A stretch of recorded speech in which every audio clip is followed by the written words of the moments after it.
राम राम हरे हरे हरे कृष्णा। तो श्रीमद् भगवत गीता की इस श्रृंखला में आज हम भगवत गीता का 14वां अध्याय पढ़ने वाले हैं। अ, प्रतिदिन एक अध्याय हम पूरा पढ़ लेते हैं, पूरा पाठ करवा रहे हैं और ये लगातार 13 दिन से चल रहा है। अखंड यज्ञ चल रहा है। बोल सकते हैं क्योंकि हाँ, सबसे बड़ा यज्ञ ये है, ज्ञान यज्ञ है।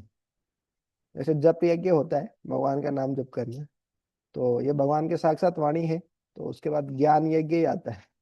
हम्म, तो आज हम हाँ 14वें अध्याय का पाठ करेंगे। ये वाला हम ज्ञान यज्ञ करने वाले हैं।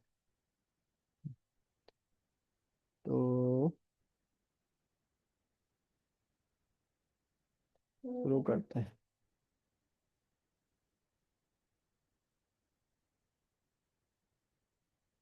स्क्रीन तो दिख रहे हैं ना? जी प्रभु जी, बिल्कुल। पढ़िए।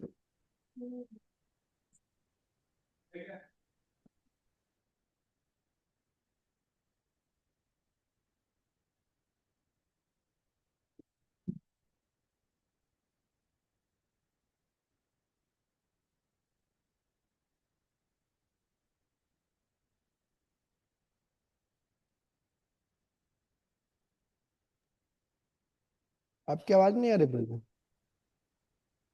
जी प्रभु जी, कराएं स्टार्ट। हाँ मैं हाँ आपके आदेश का इंतजार हाँ करूंगा। हाँ, जी। स्टार्ट कीजिए जल्दी। अध्याय 14, प्रकृति के तीन गुण। श्री भगवान उवाच। परम भूय प्रवक्ष्यामि ज्ञानानां ज्ञानमुत्तमम् यज्ञात्वा मुनयः सर्वे पराम सिद्धिमितो गता। भगवान ने कहा, अब मैं तुमसे समस्त ज्ञानों में सर्वश्रेष्ठ इस परम ज्ञान को पुनः कहूंगा, जिसे जान लेने पर समस्त मुनियों ने परम सिद्धि प्राप्त की है। हम्म तो ये भगवान की, है ना, कोई भी ज्ञान बताने से पहले ये टेक्निक है भगवान की। देखिए भगवान 7वां अध्याय भी बता रहे हैं, 9वां अध्याय, 8वां अध्याय, सब में क्या बोल रहे हैं? अभी मैं आपको बहुत गुह्य ज्ञान बताने जा रहा हूँ। है, अभी गुह्यतर ज्ञान बताने जा रहा हूँ, अभी गुह्यतमम ज्ञान बताने जा रहा हूँ। अभी बोलेगी जो सबसे, बहुत सारा जो ज्ञान है उसमें सबसे उत्तम ज्ञान है वो आपको बताने जा रहा हूँ।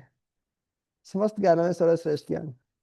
तो देखिए, हम भी किसी को सतर्क करना है, अलर्ट करना है, तो हम क्या बोलते हैं? अभी हम आपको बहुत महत्वपूर्ण चीजें बताने जा रहे हैं, तुम ध्यान से सुनना। ध्यान पूर्वक सुनिएगा। इस तरीके से बोलते हैं ना, तो एक अटेंशन आता है। उस तरीके से भगवान बोल रहे हैं फिर से कि एक बार फिर से भूयः, फिर से एक बार में तुमको जो समस्त ज्ञानों में जो सर्वश्रेष्ठ ज्ञान है वो बताने जा रहा हूं मैं। यद ज्ञात्वा मुनेहा, जिसको जानकर है, मुनियः सर्वे, सारे जो मुनि लोग हैं, परम सिद्धिम इतो गतः, परम सिद्धि को प्राप्त किए हैं। भाई मैं आपको जो ज्ञान बताने जा रहा हूँ, ये वो ज्ञान है जिसको सुनकर जो बहुत सारे मुनि लोग हैं, बहुत सारे भक्त लोग हैं, बहुत सारे जो लोग हैं, वो परम सिद्धि को प्राप्त किए हैं। ऐसे ज्ञानों में जो सबसे उत्तम ज्ञान है वो बताने जा रहा हूँ यहाँ। तो ध्यानपूर्वक सुनिएगा आप, है ना। आप भी यदि ध्यानपूर्वक सुनेंगे तो बोले परम सिद्धि को प्राप्त कर लेंगे आप भी, इस प्रकार से।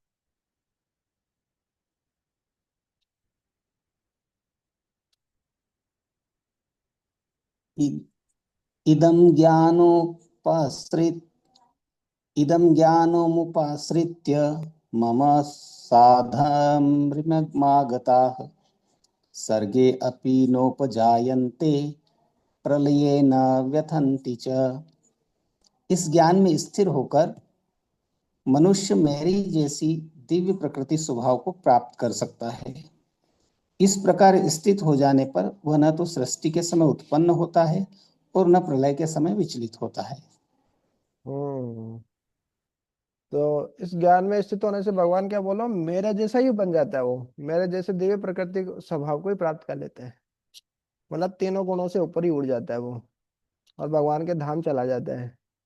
तो फिर से भौतिक सृष्टि होगी, उसमें उसका जन्म नहीं होगा न मरण होगा उसका, तो न सृष्टि के समय उत्पन्न होगा न प्रलय के समय विचलित होगा। भौतिक जगत में हर कोई व्यक्ति इन्हीं चिंता में रहता है, कहीं मेरी मौत ना हो जाए, मौत ना हो जाए, मौत ना हो जाए, है।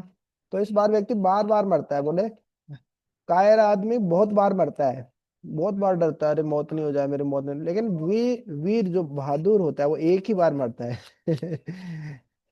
तो इस प्रकार से बार बार जन्म मृत्यु जरा व्याधि का चक्कर में व्यक्ति को नहीं फंसना पड़ता है, जब इस ज्ञान में स्थित हो जाता है। तो ये ज्ञान बहुत जरूरी है, प्रकृति के तीन गुणों का ज्ञान है। हाँ, तीनों इस ज्ञान में स्थित होने से क्या होगा, तीनों गुणों से व्यक्ति ऊपर उड़ जाएगा और भगवान जैसा ही स्वभाव प्राप्त कर लेगा, सारे आध्यात्मिक गुण उसके अंदर आ जाते हैं।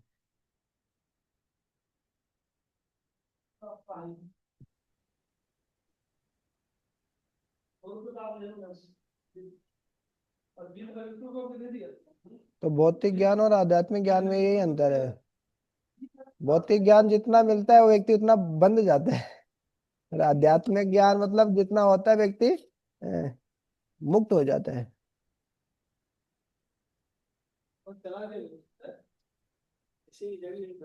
मम योनिर्महद्ब्रह्म तस्मिन् गर्भं ददाम्यहम् संभव सर्वभूतानां ततो भवति भारत।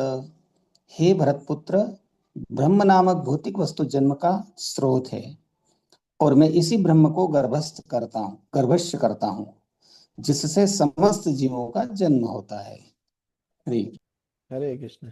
तो ये गर्भस्थी है, गर्भस्थ करता हूँ, गर्भस्थ से करता हूँ तो कुछ होता नहीं है, तो षष्ठी भक्ति थोड़ी है, रामस्य राम हो। तो जी कुछ कुछ मिस्टेक है इनमें, तो बाय डिफॉल्ट आपकी सेटिंग सही है, आप सही पढ़ रहे हैं। जी बाबू जी, थैंक यू। तो इसमें भगवान बता रहे हैं मम योनि महत ब्रह्म, है कि ब्रह्म नामक भौतिक वस्तु जन्म का स्रोत है। योनि, योनि मतलब जन्म का स्रोत, माता की योनि से बच्चे का जन्म होता है, जन्म का स्रोत होती है वो। तो इस प्रकार से भगवान बोल रहे हैं जो महत ब्रह्म है, महत तत्व बोलते हैं और महत ब्रह्म बोलते हैं। महत तत्व क्या होता है, भगवान विष्णु से जब इस प्रकार से सृष्टि होती है तो बबल्स निकलते हैं, पूरे ब्रह्मांड बनते हैं, पूरी सृष्टि होती है, और जब विनाश होता है तो सब महत तत्व में जाके मिल जाते हैं। आध्यात्मिक जगत और भौतिक जगत के बीच में होता है महत तत्व है। ऐसे आकाश के, जैसे आकाश में एक कोने में मान लीजिए ऐसा कुछ महत तत्व है, हाँ, तो उसको बोलते हैं प्रधान। आध्यात्मिक दृष्टि से देखेंगे तो उसको प्रधान बोलते हैं, भौतिक दृष्टि से देखेंगे तो उसको महत तत्व बोलते हैं। है, तो प्रधान में तीनों गुण आ जाते हैं, सत्व गुण रजोगुण तमोगुण, उनके बीच की क्रिया होती है तो वो महतत्व हो जाता है। और फिर महतत्व से क्या होता है, पूरी सृष्टि का जन्म होता है, भगवान दृष्टिपात करते हैं, तीनों गुणों की क्रिया होती है, फिर अलग अलग जीवों की उत्पत्ति होती है। तो भगवान बोल रहे हैं जो भगवान महाविष्णु के शरीर से जो बुलबुले निकलते हैं, अनेक ब्रह्मांड निकलते हैं, तो भगवान अपने नेत्रों से उनको गर्भस्थ कर देते हैं और अलग अलग जीव उसमें आ जाते हैं। भौतिक भौतिक जो ब्रह्मांड है उनमें कौन से जीव आते हैं जो भगवान से अलग होकर भोग करना चाहते हैं, ऐसे सारे जीव वहां पे आ जाते हैं। तो भौतिक जगत में कोई भी नेक इंसान नहीं है, भौतिक जगत में आया है मुक्त जीवात्माओं को छोड़ के। कोई सीधा भगवत धाम से आया तो अलग बात है, प्रचार करने के लिए, लोगों का उद्धार करने के लिए। वरना जितने भी लोग हैं सब मतलब अपराधी हैं ये लोग, कोई अपराध करके ही आए हैं, क्राइम करके आए हैं ये लोग। जैसे जेल में कौन जाता है, कोई मर्डर कर देता है, रेप करता है, तो वो हिंसा करता है, इस प्रकार से काम क्रोध और लोभ में आकर कोई ऐसे काम करता है वही आते हैं। तो इस भौतिक संसार में सब काम क्रोध लोभ में ही है, इसी कारण इस सृष्टि में आए हैं, भगवान से स्वतंत्र होकर हम जीने की इच्छा कर रहे थे। भगवान ने एक अलग दुनिया बना दी हमारे लिए, एक भौतिक संसार बना दिया। ये संसार ऐसा बनाया इसमें सलाखें भी नहीं है, फिर भी व्यक्ति, है ना, फंसा रहता है और जेल से छूटकर बाहर जाना भी नहीं चाहता वो। तो मैथुनागार इसको बोलते हैं। तो ये हमने पहले भी चर्चा किया था, ये भागवतम में पूरा वर्णन आता है इसका। तो ऐसी जेल है मतलब जिसके सलाखें भी नहीं है, वो जो बंदी है वो यहीं पे रहना चाहते हैं जेल में ही, उनको लगता है कि यहाँ छोड़ के नहीं जाना है इस जेल को, लेकिन भगवान भगवान बार बार बता रहे दुखालयम शाश्वतम जन्म मृत्यु जरा व्याधि दुख दोषानुदर्शनम। अरे आप अनुभव करो, ये शरीर कष्ट देने के लिए मिला आपको, आपको पग पग पर कष्ट मिल रहा है वास्तव में। फिर भी आप सोच रहे हैं यहीं सेटल हो जाएंगे, यहीं हम ऐसे हमेशा यहीं रहेंगे। यहाँ नहीं रहेंगे, हमारे जैसे कई लोग आए कई लोग चले गए। हाँ, तो हम भी यहाँ पे परमानेंट नहीं है भाई। हाँ, तो ये भगवान बता रहे बार बार, भगवत गीता से हमको समझ में आता है कि परमानेंट हम है, हम आत्मा है। लेकिन ये हमारी हमारा घर कहीं और ही है। जैसे हम ट्रेन में ट्रेवल करते हैं तो क्या होता है कि हम वो कुछ लोग उस सीट से इतने आसक्त हो जाते हैं, अटैच होते हैं, नहीं कोई बैठना भी नहीं चाहिए, थोड़ी भी जगह बोले थोड़ी सी जगह दे दो ना हम बैठ जाएंगे।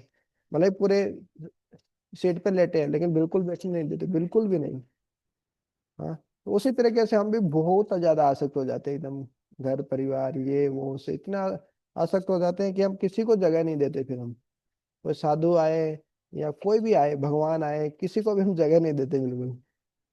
हाँ, तो इस प्रकार से बोल रहे हैं कि हे भरत पुत्र, ब्रह्म नामक भौतिक वस्तु जन्म का स्रोत है। जो महत तत्व होता है उसी से पूरी सृष्टि आती है, और जो पूर्ण प्रलय होती है, ब्रह्मा जी के 100 दिन पूरे हो जाते हैं तो पूरा ब्रह्मांड में जब पूर्ण प्रलय होती है तो फिर वो महत तत्व में मिल जाती है पूरी, और सब सोते रहते हैं। जैसे हम जैसे रात होती है तो सो जाते हैं ना, वैसे जब पूर्ण प्रलय होती है तो लंबे समय के लिए सब सो जाते हैं महत तत्व में, महाविष्णु के अंदर। और फिर से जब सृष्टि होती है तो फिर वो निकल निकल के आते हैं सब महतत्व से। तो जो पूर्ण रूप से शुद्ध नहीं होते, पुण्य काम करते हैं बहुत है ना, लेकिन भक्त नहीं है, वो ब्रह्मा जी के लोक तक चले जाते हैं, भागवतम में फिर वर्णन आता है। है। फिर उनमें इतना पावर नहीं होता कि वो खुद से ही भगवत चले जाए वो। फिर जब पूर्ण प्रलय होती है तो ब्रह्मा जी के शरीर में जाके मिल जाते हैं वो लोग, और फिर ब्रह्मा जी के साथ में जाते हैं भगवत धाम, यदि वो ब्रह्मा जी क्वालिफाइड योग्य हैं भगवत धाम जाने के लिए तो। सारे ब्रह्मा जी नहीं जाते भगवत धाम में। तो इस प्रकार से, लेकिन वर्मा जी के कौन बनते हैं, जो सबसे श्रेष्ठ व्यक्ति है इस भौतिक संसार का, वो वर्मा जी बनते हैं। तो भौतिक बोलते संसार आध्यात्मिक जगत से पतन होता है किसी का तो पहले वो ब्रह्मा जी बनता है। तो इस प्रकार से भगवान बोल रहे हैं इसको मैं ही गर्भस्थ करता हूँ। अरे कोई माता है बिना पिता के उसकी संतान नहीं हो सकती है, संभव ही नहीं है। कितने मॉडर्न टेक्नोलॉजी कुछ भी यूज कर लो, है ना, जो आजकल क्या क्या है ना, जो ट्यूब है ना, बेबी ट्यूब वगैरह, जो टेस्ट ट्यूब वगैरह सब यूज करते हैं, लेकिन अल्टीमेटली है वही, पिता के वीर्य के बिना संतान की उत्पत्ति नहीं होती, माता के संतान की उत्पत्ति नहीं कर सकती। उसी प्रकार से भगवान बोल रहे हैं ये महतत्व को, इस पूरे ब्रह्मांड को गर्भस्थ मैं ही करता हूँ, उसी से सारे जीव आते हैं, उसी से सब आत्माएं आती है। जैसे हमको शरीर, जैसे माता पिता क्या देते हैं, हमको शरीर देते हैं, माता पिता से हमको शरीर मिलता है ना, आत्मा थोड़ी देते हैं, पिताजी आत्मा थोड़ी देते हैं। आत्मा तो कैसे पिता के शरीर के अंदर प्रवेश करती है और वो माता के अंदर प्रवेश करती है, फिर वो, तो कुल मिला के जो शरीर है वो माता से हमको मिलता है इस प्रकार से। तो उसी प्रकार से जो आत्मा है वो हमको, आत्मा कहाँ से आती है, वो भगवान से आती है। हाँ, तो माँ, प्रकृति, प्रकृति जो माँ है, भौतिक प्रकृति, और भगवान मतलब दृष्टिपात करते हैं तो इस प्रकार से जो जीव है उसकी उत्पत्ति होती है, सारे समस्त जीवों का जन्म होता है।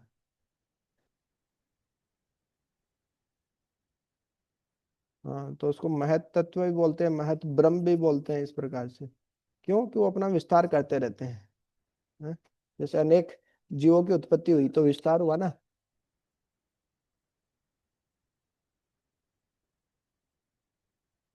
ये वाला पढ़िए, ये वाला पैराग्राफ, बिच्छू वाला। बिच्छू बिच्छू अपने अंडे धान के ढेर में देती है। और कभी कभी यह कहा जाता है कि बिच्छू धान से उत्पन्न हो, लेकिन धान बिच्छू के जन्म का कारण नहीं। वास्तव में अंडे माता बिच्छू ने दिए थे। इसी प्रकार भौतिक प्रकृति जीवों के जन्म का कारण नहीं होती। बीज भगवान द्वारा प्रदत्त होता है और वे प्रकृति से उत्पन्न होते प्रतीत होते हैं। इस तरह प्रत्येक जीव को उसके पूर्व कर्मों के अनुसार भिन्न शरीर प्राप्त होता है, जो इस भौतिक प्रकृति द्वारा रचित होता है, जिसके कारण जीव अपने पूर्व कर्मों के अनुसार सुख या दुख भोगता है। इस भौतिक जगत के जीवों की समस्त अभिव्यक्तियों के कारण भगवान है। हम्म, तो समझ में आया रोज? जी प्रभु। बताइए, थोड़ा एक्सप्लेन कीजिए। जिस प्रकार से इसमें बताया गया है कि बिच्छू जो है अपने अंडे धान में देती है, तो हमें ऐसा प्रतीत होता है कि बिच्छू जो है वो धान से उत्पन्न हुए, किंतु वास्तव में वह बिच्छू के द्वारा दिए गए अंडे से ही उत्पन्न होते हैं। ठीक उसी प्रकार से भौतिक प्रकृति जो होती है वो जीवों के जन्मों का कारण नहीं होती, बल्कि भगवान के द्वारा ही वे प्रदत्त बीज होते हैं जो प्रकृति में रहते हैं, और इस प्रकार से उनसे जीव उत्पन्न होते हैं, जीवों का निर्माण होता है। इस प्रकार से उनके अपने अपने कर्मों के अनुसार अलग अलग शरीर प्राप्त होते हैं, और इस भौतिक प्रकृति के द्वारा ही जीवों की रचना होती है, जिसके कारण जीव अपने पूर्व कर्मों के साथ सुख या दुख भोगता है। अर्थात ये है कि अ, इस तरह प्रत्येक जीव को उसके पूर्व कर्म के अनुसार, अर्थात प्रत्येक जीव को पूर्व जन्म के कर्म के अनुसार उनको शरीर प्राप्त होता है, और वह शरीर इस भौतिक प्रकृति द्वारा रचित होता है, जिसके कारण ही वह सुख या दुख उससे प्राप्त होते हैं पूर्व कर्मों के अनुरूप। इस भौतिक जगत के जीवों की समस्त अभिव्यक्तियों के कारण भगवान है। इस प्रकार कहा गया है कि इस भौतिक जगत की जीवों की जो अभिव्यक्ति अर्थात उनकी उत्पत्ति के कारण स्वयं श्री भगवान। हरे हम्म। कृष्ण। बहुत बढ़िया। तो कई बार क्या लगता है, कई लोगों को लगता है कि देखो ये हमने गेहूं पैक करके रखे थे, धान चावल गेहूं ये सब पैक करके रखे थे। हाँ, उसमें कुछ भी नहीं था, केवल गेहूं ही थे, लेकिन बिच्छू कहाँ से आ गए उसमें? कुछ महीनों तक पड़े रहते हैं तो उसमें कई बार हो जाते हैं बिच्छू वगैरह, बहुत कुछ हो जाते हैं। तो लगता है इस प्रकार है कि अरे वो कहाँ से अपने आप ही आ गए, बोले अपने आप ही आ गए बिच्छू बोले। उसी प्रकार से लोग बोलते हैं ये 84 लाख योनियां, अलग अलग प्रकार के जो जीव जंतु है, सरीसृप है, पक्षी है, अंडज, स्थलचर, जलचर, पक्षी, तो ये सब बोले अपने आप ही आ गए, नहीं कोई नहीं बनाया इनको, ये अपने आप ही आ गए बोले, ऐसे ही ऐसा लगता है। तो इस प्रकार से बोले प्रकृति अपने आप ही चलती है, कोई भगवान नहीं, प्रकृति अपने आप ही चल रही है। ये सब लोग, ये सब अपने आप ही आ गए ये सारे जीव। लेकिन बोले प्रभा जी कितना अच्छा उदाहरण देके बता रहे, अपने आप नहीं आया, बिच्छू ने कहीं ना कहीं अंडे दिए, तब वहां से वो बिच्छू आया धान के अंदर भी। उसी प्रकार से भगवान बोलते हैं अहम बीज प्रदापिता, भगवान ने वो बीज प्रदान किया, तो उस बीज से सब अलग अलग जीव जंतु आए इस भौतिक सृष्टि में, अपने आप नहीं आ गए मतलब। इसको बोलते हैं तंडुल वृश्चिक न्याय। एक्चुअली एक न्याय संहिता, एक अलग से बहुत सारी न्याय होती है इस प्रकार से। न्याय मतलब लॉजिक, तर्क के आधार पर, न्याय के आधार पर। देखो जिस प्रकार से बिच्छू, धान में बिच्छू अपने आप नहीं आता, कोई बिच्छू की अंडा देता है तब हो सकता है लगे हमको बिच्छू अपने आप आ गया, उसी प्रकार से प्रकृति से जीव अपने आप नहीं आ सकते, भगवान बीज प्रदान किए हैं प्रकृति को, तो वहां से सब जीव आ रहे हैं। तो इस प्रकार से।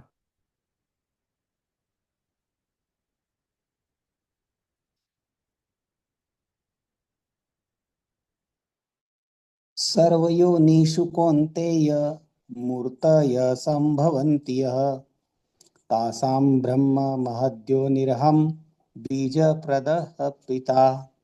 हे कुंती पुत्र, तुम यह समझ लो कि समस्त प्रकार की जीव योनियां इस भौतिक प्रकृति में जन्म द्वारा संभव है, और मैं उनका बीज प्रदाता पिता हूँ। हम्म। सर्व योनिषु कौन्ते, समस्त योनियों में है कुंती पुत्र, जो मूर्ति है, अलग अलग जो मूर्ति दिख रही है, अलग अलग जो रूप दिख रहे हैं, कोई घोड़े का रूप है, कोई मनुष्य का रूप है, कोई अलग अलग रूप है, तो संभवंती ये प्रकट होते हैं ये सब लोग। तासाम ब्रह्म महत योनि, उनका जो महतत्व है, जो महत योनि, जो जन्म का स्रोत है, जो परम जन्म का जो उनका जो स्रोत है, वो कहाँ से आ रहे हैं? वो मेरे से ही आ रहे हैं। अहम बीज प्रदा पिता, उनको बीज देने वाला पिता उनका मैं ही हूँ। तो कई बार हो सकता है कि कोई बेटा हो तो वो बोले कि मैं नहीं मानता मेरे पिताजी को, मेरे को कोई लेना देना नहीं पिताजी से, बहुत फालतू के नियम कानून लगाते हैं, चलो जाओ छोड़, घर छोड़ के जाते हैं। उसी प्रकार से जो भौतिक, जो बद्ध जीवात्मा है, जो भटकी हुई जीवात्मा है इस संसार में, वो भी सोचते हैं कि क्या भगवान ये नियम कानून गीता भागवत 4 नियम पालन करो, 16 माला जप करे, क्या है, हमको नहीं करना है सब, हम हमारे हिसाब से जिएंगे। तो वो भी अपने पिता को नहीं मान रहे, हम भी अपने पिता को नहीं मानते वास्तव में, जो हमारे परम पिता है। भगवान बोले मैं ही बीज प्रदान करने वाला पिता हूँ, तुम्हारी आत्मा तो मेरे से ही आई है, तुम आत्मा हो और आत्मा तो मेरे से ही आई है।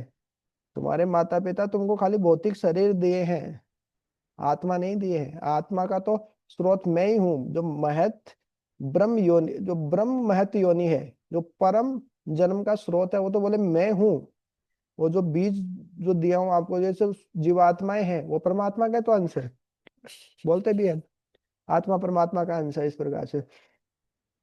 तो अहम बीज प्रदः पिता, हाँ, पहले भी अहम धाता माता पिता, माता धाता पिता अहम, भगवान ऐसे पहले भी बोले हैं, मैं आपका माता हूँ, मैं ही आपका पिता हूँ, मैं ही आपका धाता, है ना, भरण पोषण करने वाला, पालन करने वाला हूँ, सब तो मैं ही। अब यहाँ से पूरे अच्छे से समझा रहे हैं पूरा कि भौतिक सृष्टि कैसे आती है, महतत्व से आती है, महतत्व में जाके मिल जाती है, सारे जीव मेरे से ही आते हैं। मैं भौतिक प्रकृति पे ऐसे ग्लांस करता हूँ, जैसे दृष्टिपात करता हूँ, तो वो गर्भस्थ हो जाती है, बहुत सारे जीव उसमें आ जाते हैं। तो वो जीव कहाँ से आते हैं? क्योंकि वो बीज प्रदान मैं ही किया हूँ, तो सब मेरे ही अंश है? तो भगवान बोलते हैं इस प्रकार से, मैं ही सबका पिता हूँ, सारी आत्माएं भगवान की ही संतान है, वास्तव में भगवान के ही अंश है।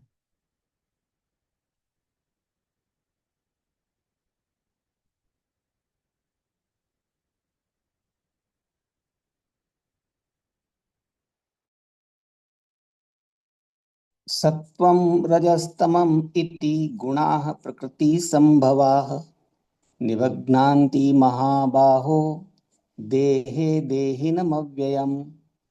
भौतिक प्रकृति तीन गुणों से युक्त है। ये है सतो, रजो तथा तमोगुण। हे महाबाहु अर्जुन, जब शाश्वत जीव प्रकृति के संसर्ग में आता है तो वह इन गुणों से बंध जाता है।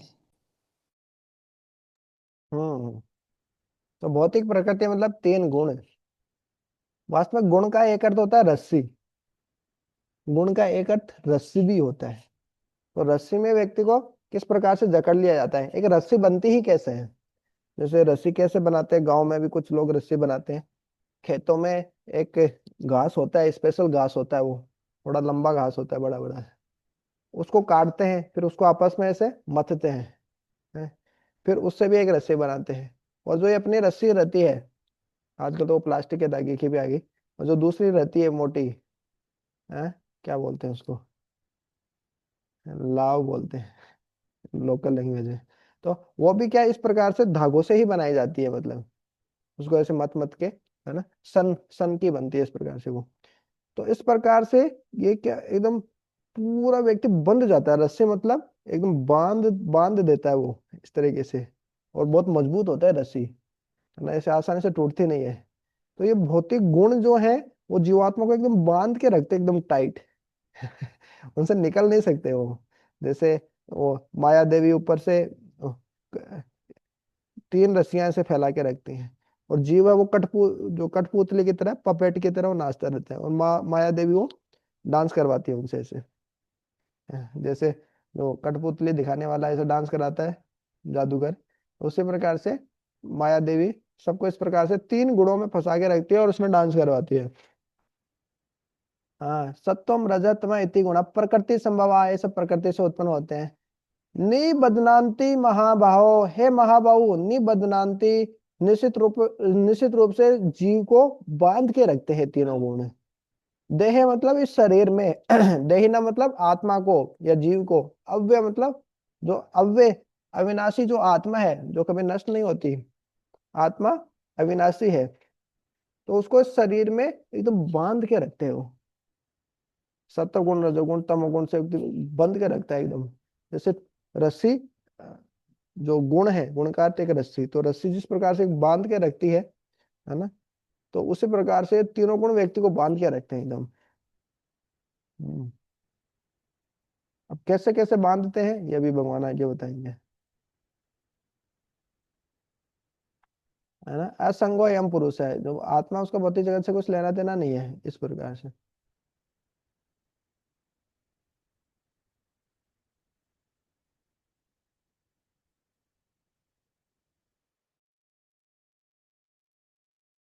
तत्र सत्त्वं निर्मलत्वात् प्रकाशकम् अनामयम् सुखसंगेन बध्नाति ज्ञानसंगेन चानघ।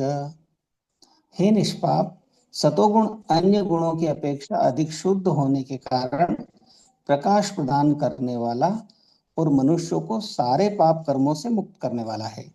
जो लोग इस गुण में स्थित होते हैं वे सुख तथा ज्ञान के भाव से बंध जाते हैं। हम्म।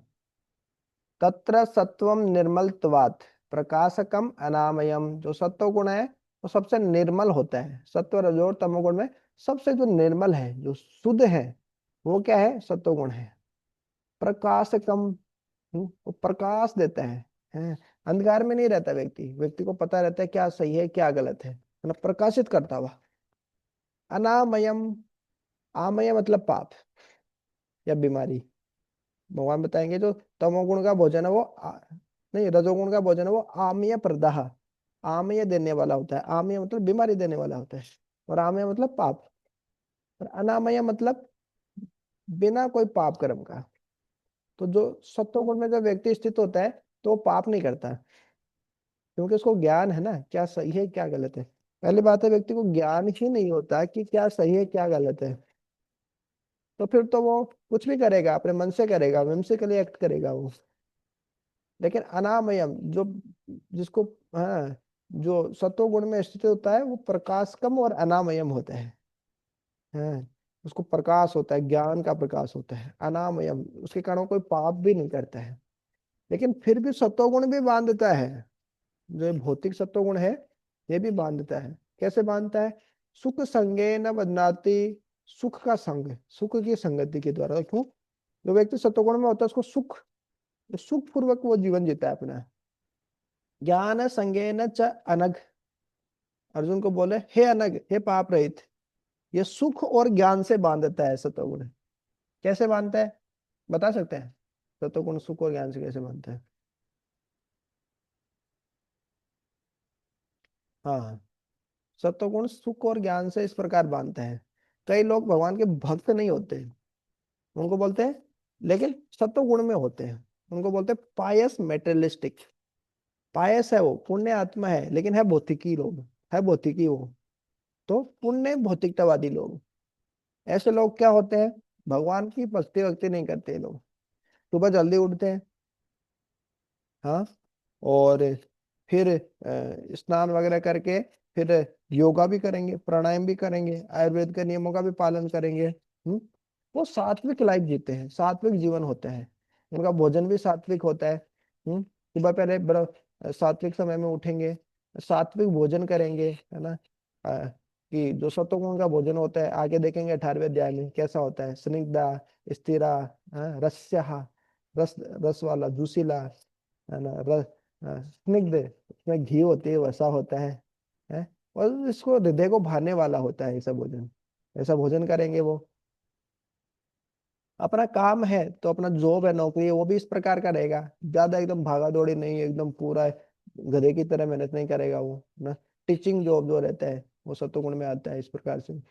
ब्राह्मण का कार्य जो रहता है, इस प्रकार का उसका काम रहेगा। बहुत समय पे सो जाएगा, बहुत मतलब इस तरीके से एकदम पाप रहित उसका जीवन होता है। सात्विक जीवन है उसका, सरल जीवन है, सरल रहेगा वो। लेकिन इसका मतलब ये नहीं कि वो भक्त होगा, नहीं। उसको जाके आप भगवत गीता देंगे, बोले आप ये लीजिए और आप सुखी हो जाएंगे जीवन में। अरे नहीं नहीं, हम तो पहले से सुखी हैं। हम सब, हमको सब पता है, गीता का सार हमको पता है। कर्म करना है, फल की इच्छा नहीं करना, वो हम फल से आ सकते हैं। हाँ? तो इस प्रकार से वो भक्ति नहीं करते, लेकिन ये लोग, ऐसे लोग भी होते हैं, बहुत पुण्यवान होते हैं। भक्ति करना उनके लिए बहुत आसान है, यदि उनको कोई अच्छे से समझा पाए तो। लेकिन ये लोग सुख में रहते हैं। हाँ, बोले अच्छा तो जीवन चल रहा है, क्या जरूरत है भक्ति वक्ति की, हरे कृष्ण क्यों माला लेके घूमना, फुकट में परेशान होना। एकदम हमको सब सब ज्ञान है, हमको कैसे शरीर को अच्छे से रखना है, सब पूरा जीवन अच्छे से कैसे चलाना है, अनुशासन युक्त आहार विहार से, ये सब पता है हमको, है? तो इस प्रकार के लोग क्या सुख से ही बन जाते हैं, और ज्ञान से बहुत आसक्ति होती है उनको कि हमको ज्ञान है। किसी की बात नहीं सुनते, वो बता देंगे हाँ हाँ। अरे आप क्या युक्त आहार बता रहे हो, मैं आपको बताता हूँ आहार कितना लेना चाहिए, कैसे लेना चाहिए। और जो आहार होता है वो 3 भागों में बढ़ जाता है। एक से पोषण मिलता है, एक से वेस्टेज हो जाता है, एक से हमारा मन बनता है आहार से। कौन सा आहार खाना चाहिए, कौन से कौन बीमारी होगी, है ना। डिटॉक्स करना है बॉडी को तो मूली खाओ, इस प्रकार से अलग अलग चीजें खाओ। आयुर्वेद के हिसाब से ये करो वो करो। बहुत ज्ञान है उनको, और ज्ञान से बहुत आसक्ति भी होती है। तो सुख और ज्ञान उनको इतना बांध लेता है कि वो सोचते नहीं कि भगवान के बारे में भी सोचना है। देखिए ना, ज्यादातर योगा वगैरह करते हैं, ये योग वगैरह करते हैं, एक्सरसाइज करते हैं ये सब, तो बॉडी से एक्सरसाइज से इतने आसक्त हो जाते हैं कि मतलब नहीं, टाइम नहीं है भगवान का नाम जप करने का हमारे पास। वो गलत नहीं है वो काम करना, सत्व गुण का जीवन जीना गलत नहीं है, लेकिन उसी से आसक्त हो जाना और फिर भगवान को ही छोड़ देना है, वो गलत है। तो सत्व गुण भी बांध लेता है व्यक्ति को, पाइस मेटलिस्टिक बना देता है उसको। वो पाप कर्म नहीं करता, और वो शुद्ध जीवन जीता है, सुख भी और ज्ञान में स्थित होता है, और सुखी जीवन जीता है एकदम। लेकिन वो उससे भी बंध जाता है, उससे भी आसक्त हो जाता है ना। मेहनत करेंगे, सब कुछ करेंगे, हाँ, तो लेकिन फिर भी भक्त नहीं बनेंगे तो पापों का अंत नहीं होने वाला उसका। पिछले जन्मों का पाप पाप है, और भले ही अभी पाप में जीवन नहीं कर रहा हो, लेकिन फिर भी कोई ना कोई पाप होते ही रहते हैं। जैसे हमने देखा था, पंच सूना, 5 प्रकार के पाप हर किसी से होते ही रहते हैं, सन्यासी से भी होते ही रहते हैं। सत्वगुण का व्यक्ति क्या, सांस लेना, खाना खाना, तो इस प्रकार से हर चीज में पाप ना कोई ना कोई पाप होता है व्यक्ति से। हाँ, तो इसमें जैसे दार्शनिक आते हैं, वैज्ञानिक आते हैं, कवि लोग आते हैं, ऐसे लोग आते हैं। हाँ, तो बोले, जैसे बोलते मान लीजिए कोई भक्त नहीं है, बोले एपीजे अब्दुल कलाम है, बहुत पायस आदमी, बोले पुण्य आत्मा है, वैज्ञानिक है, कोई गलत काम नहीं किया, बहुत जीवन में सब अच्छा ही किया, भगवत गीता को भी थोड़ा बहुत मानते थे, लेकिन जीवन में उतारते थे कितना वो पता नहीं ना। यदि जीवन में उतारा नहीं भगवत गीता को, भक्ति की नहीं, तो फिर से जन्म होना ही है, मतलब जन्म मृत्यु का चक्कर लगेगा ही। पुण्य कर्म किया तो क्या होगा, हमने देखा ना पहले क्या होता है। सत्वगुण वाले कहाँ जाते हैं, अभी आएगा इसमें कि सत्वगुण वाले कहाँ ऊपर के लोकों में जाते हैं, रजोगुण वाले नीचे इसी लोक में रहते हैं धरती पे, और तमोगुण वाले नीचे में जाते हैं। तो इस प्रकार से जन्म मृत्यु जराबादी का चक्कर लगाए रहेगा, भौतिक जगत में रहेगा, है? इसे आध्यात्मिक भगवान से नहीं जुड़ेगा तब तक वो भगवान भगवत धाम नहीं जा सकता, वो आध्यात्मिक जगत नहीं जा सकता। तो सत्वगुण भी इस प्रकार से बांध लेता है, लेकिन सत्वगुण सबसे अच्छा है उड़ान भरने के लिए, आध्यात्मिक जगत के लिए उड़ान भरने के लिए बहुत अच्छा है सत्वगुण। मतलब इस प्रकार से वो उड़ान, फ्लाइट की उड़ान भरने वाली है इस प्रकार से, लेकिन वो भक्ति नहीं करेगा तो वो उड़ान नहीं भरेगा, वो उस पे रनवे पे ही वो चलती रहेगी उसकी फ्लाइट, इस प्रकार से। तो अब देखते हैं, भगवान अभी एक एक करके बताएंगे कि 3 गुण इस प्रकार से बांधते हैं, सत्वगुण इस प्रकार से बांधता है, अभी रजोगुण रजोगुण कैसे बांधता है वो बताएंगे। रजोरागात्मकं विद्धि तृणासङ्गसमुद्भवम् तन्निबध्नाति कौन्तेय कर्मसंगेन देहिनम्। हे कुंती पुत्र, रजोगुण की उत्पत्ति असीम आकांक्षाओं तथा तृष्णाओं से होती है, और इसी के कारण से यह देहधारी जीव सकाम कर्मों से बंध जाता है।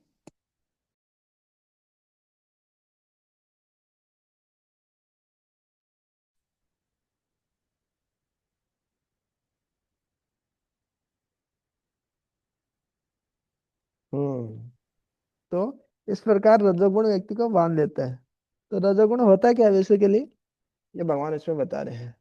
रजो रागात्मकम विधि है, राग आत्मकम। राग मतलब होता है आसक्ति, कोई भी इच्छा, किसी चीज से प्रबल आसक्ति हो जाती है, राग आत्मकम। आकांक्षा ऐसे होती है, मेरे को ये करना है, वो करना है, बहुत कुछ करना है। हम्म। तो बहुत प्रकार की जो भौतिक इच्छाएं होती हैं, असीम कामनाएं हमारी होती है। तो ये हमारी जो आकांक्षा है, इच्छाओं से उत्पन्न होता है, विद्धि तुम जानो इसको। तृष्णा संग समुद्भवम, जो तृष्णा है, लोभ है, जो बोलते हैं हैंकरिंग, मृग तृष्णा। तृष्णा मतलब कि व्यक्ति कभी संतुष्ट नहीं होता, ये भी चाहिए वो भी चाहिए, सब चाहिए। जैसे मृग तृष्णा, मृग को लग रहा है कि पानी यहाँ पे है, यहाँ पे भाग के जाएगा, वहां पे पानी नहीं, लेकिन मृग मरीचिका, मृग तृष्णा।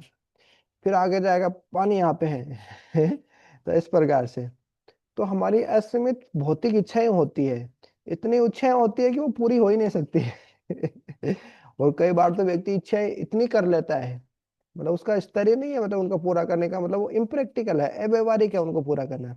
फिर भी इस प्रकार की असीमित भौतिक इच्छाएं होती है व्यक्ति की, और उनसे उत्पन्न होता है रजोगुण। किसी चीज से आसक्ति है, मेरे को वो चाहिए ही चाहिए। अब भाई आपका स्तर कहाँ, वो चीज कहाँ, आपको मिलने की, ना आपके कर्म ऐसे हैं, ना कोई आपका प्रारब्ध ऐसा लग रहा है, ना आपकी मेहनत ऐसी लग रही है कि आपको चीज मिलेगी। हाँ लेकिन इच्छा है, वो तृष्णा भयंकर है कि वो चीज चाहिए मेरे को। मूवी वगैरह में देख लेते हैं कि हाँ ऐसे ऐसे होना चाहिए मेरे पास, ऐसे ऐसे होना चाहिए, वो काल्पनिक जीवन है। मूवी में जो देखते हैं वो व्यवहारिक जीवन में थोड़ी होगा। तो इस प्रकार से जो रजोगुण है वो तृष्णा और असीमित आकांक्षाओं से उत्पन्न होता है। बहुत सारे इच्छा है और तृष्णा, हैंकरिंग है, ये चाहिए ही चाहिए मेरे को, बहुत प्रबल इच्छा। हम्म। जो लालच है, लालच से उत्पन्न होती है। लालच क्यों आता है? क्योंकि हम देख नहीं पाते सब चीज तो भगवान की है। हमको लगता है हमारी तो है सब चीज, मैं तो कंट्रोल करूंगा इसको, मैं तो इसका स्वामी मालिक हूँ, प्रोपराइटर हूँ मैं तो इस प्रकार से तत् निबध्नाति कौन्तेय, हे कुंती पुत्र, वह व्यक्ति को निश्चित रूप से बांध लेती है। कैसे बांधती है? कर्म संज्ञेन देही नाम, जो देहीनम है, देही जो देह के अंदर देही जो जीवात्मा है, आत्मा है, उसको कर्म संग, सकाम कर्म से बांध लेती है। भौतिक इच्छा, जैसे हम तीसरे चौथे पांचवें अध्याय में देखा कि कर्म फल का त्याग करना चाहिए, कर्म फल से आसक्त नहीं होना चाहिए, और सबसे अच्छा है कर्म फल भगवान को दे दे। तो कर्म फल से आसक्त है वो, कोई भी काम किया कि मेरे को ये फल मिलना ही चाहिए, बहुत राग है उसकी, आसक्ति है, तृष्णा है। अब जब उसको वो फल नहीं मिलता है, क्योंकि फल में अभी 18वें अध्याय में बताएंगे भगवान की भी इच्छा होती है, पिछले कर्म कर्म भी बहुत अच्छे होने चाहिए और मेहनत भी होनी चाहिए आपकी, तब बहुत सारे फैक्टर होते हैं, तब आपको जाके कोई भी क्षेत्र में सफलता मिलती है। अब उसको कर्म फल से बहुत आसक्त है, और जब उसको मिलता नहीं तो वो और परेशान हो जाते हैं और फ्रस्ट्रेट हो जाते हैं इस प्रकार से। तो ये कर्म फल जो सकाम कर्म है, वो उस रजोगुणी व्यक्ति को बांध लेते हैं। हम्म। तो इस प्रकार से इसमें ये बताया। हाँ। तो ये रजोगुण मतलब अ, असीमित इच्छाएं, रागात्मकम और तृष्णा संग, इनसे उत्पन्न होता है और व्यक्ति को कर्म कर्म फलों से बांध लेता है ये रजोगुण जो होता है। और रजोगुण की मुख्य विशेषता क्या है? पुरुष तथा स्त्री का पारस्परिक आकर्षण, जो आसक्ति है वो। देखो भगवान बनाए इस प्रकार से है, पुरुष और स्त्री को आकर्षण तो होगा उनमें, आकर्षण नहीं होगा तो वो एक जगह रहेंगे ही कैसे? एक जगह आकर एक जगह रह ले, इस कारण तो थोड़ा आकर्षण दिया है भगवान ने।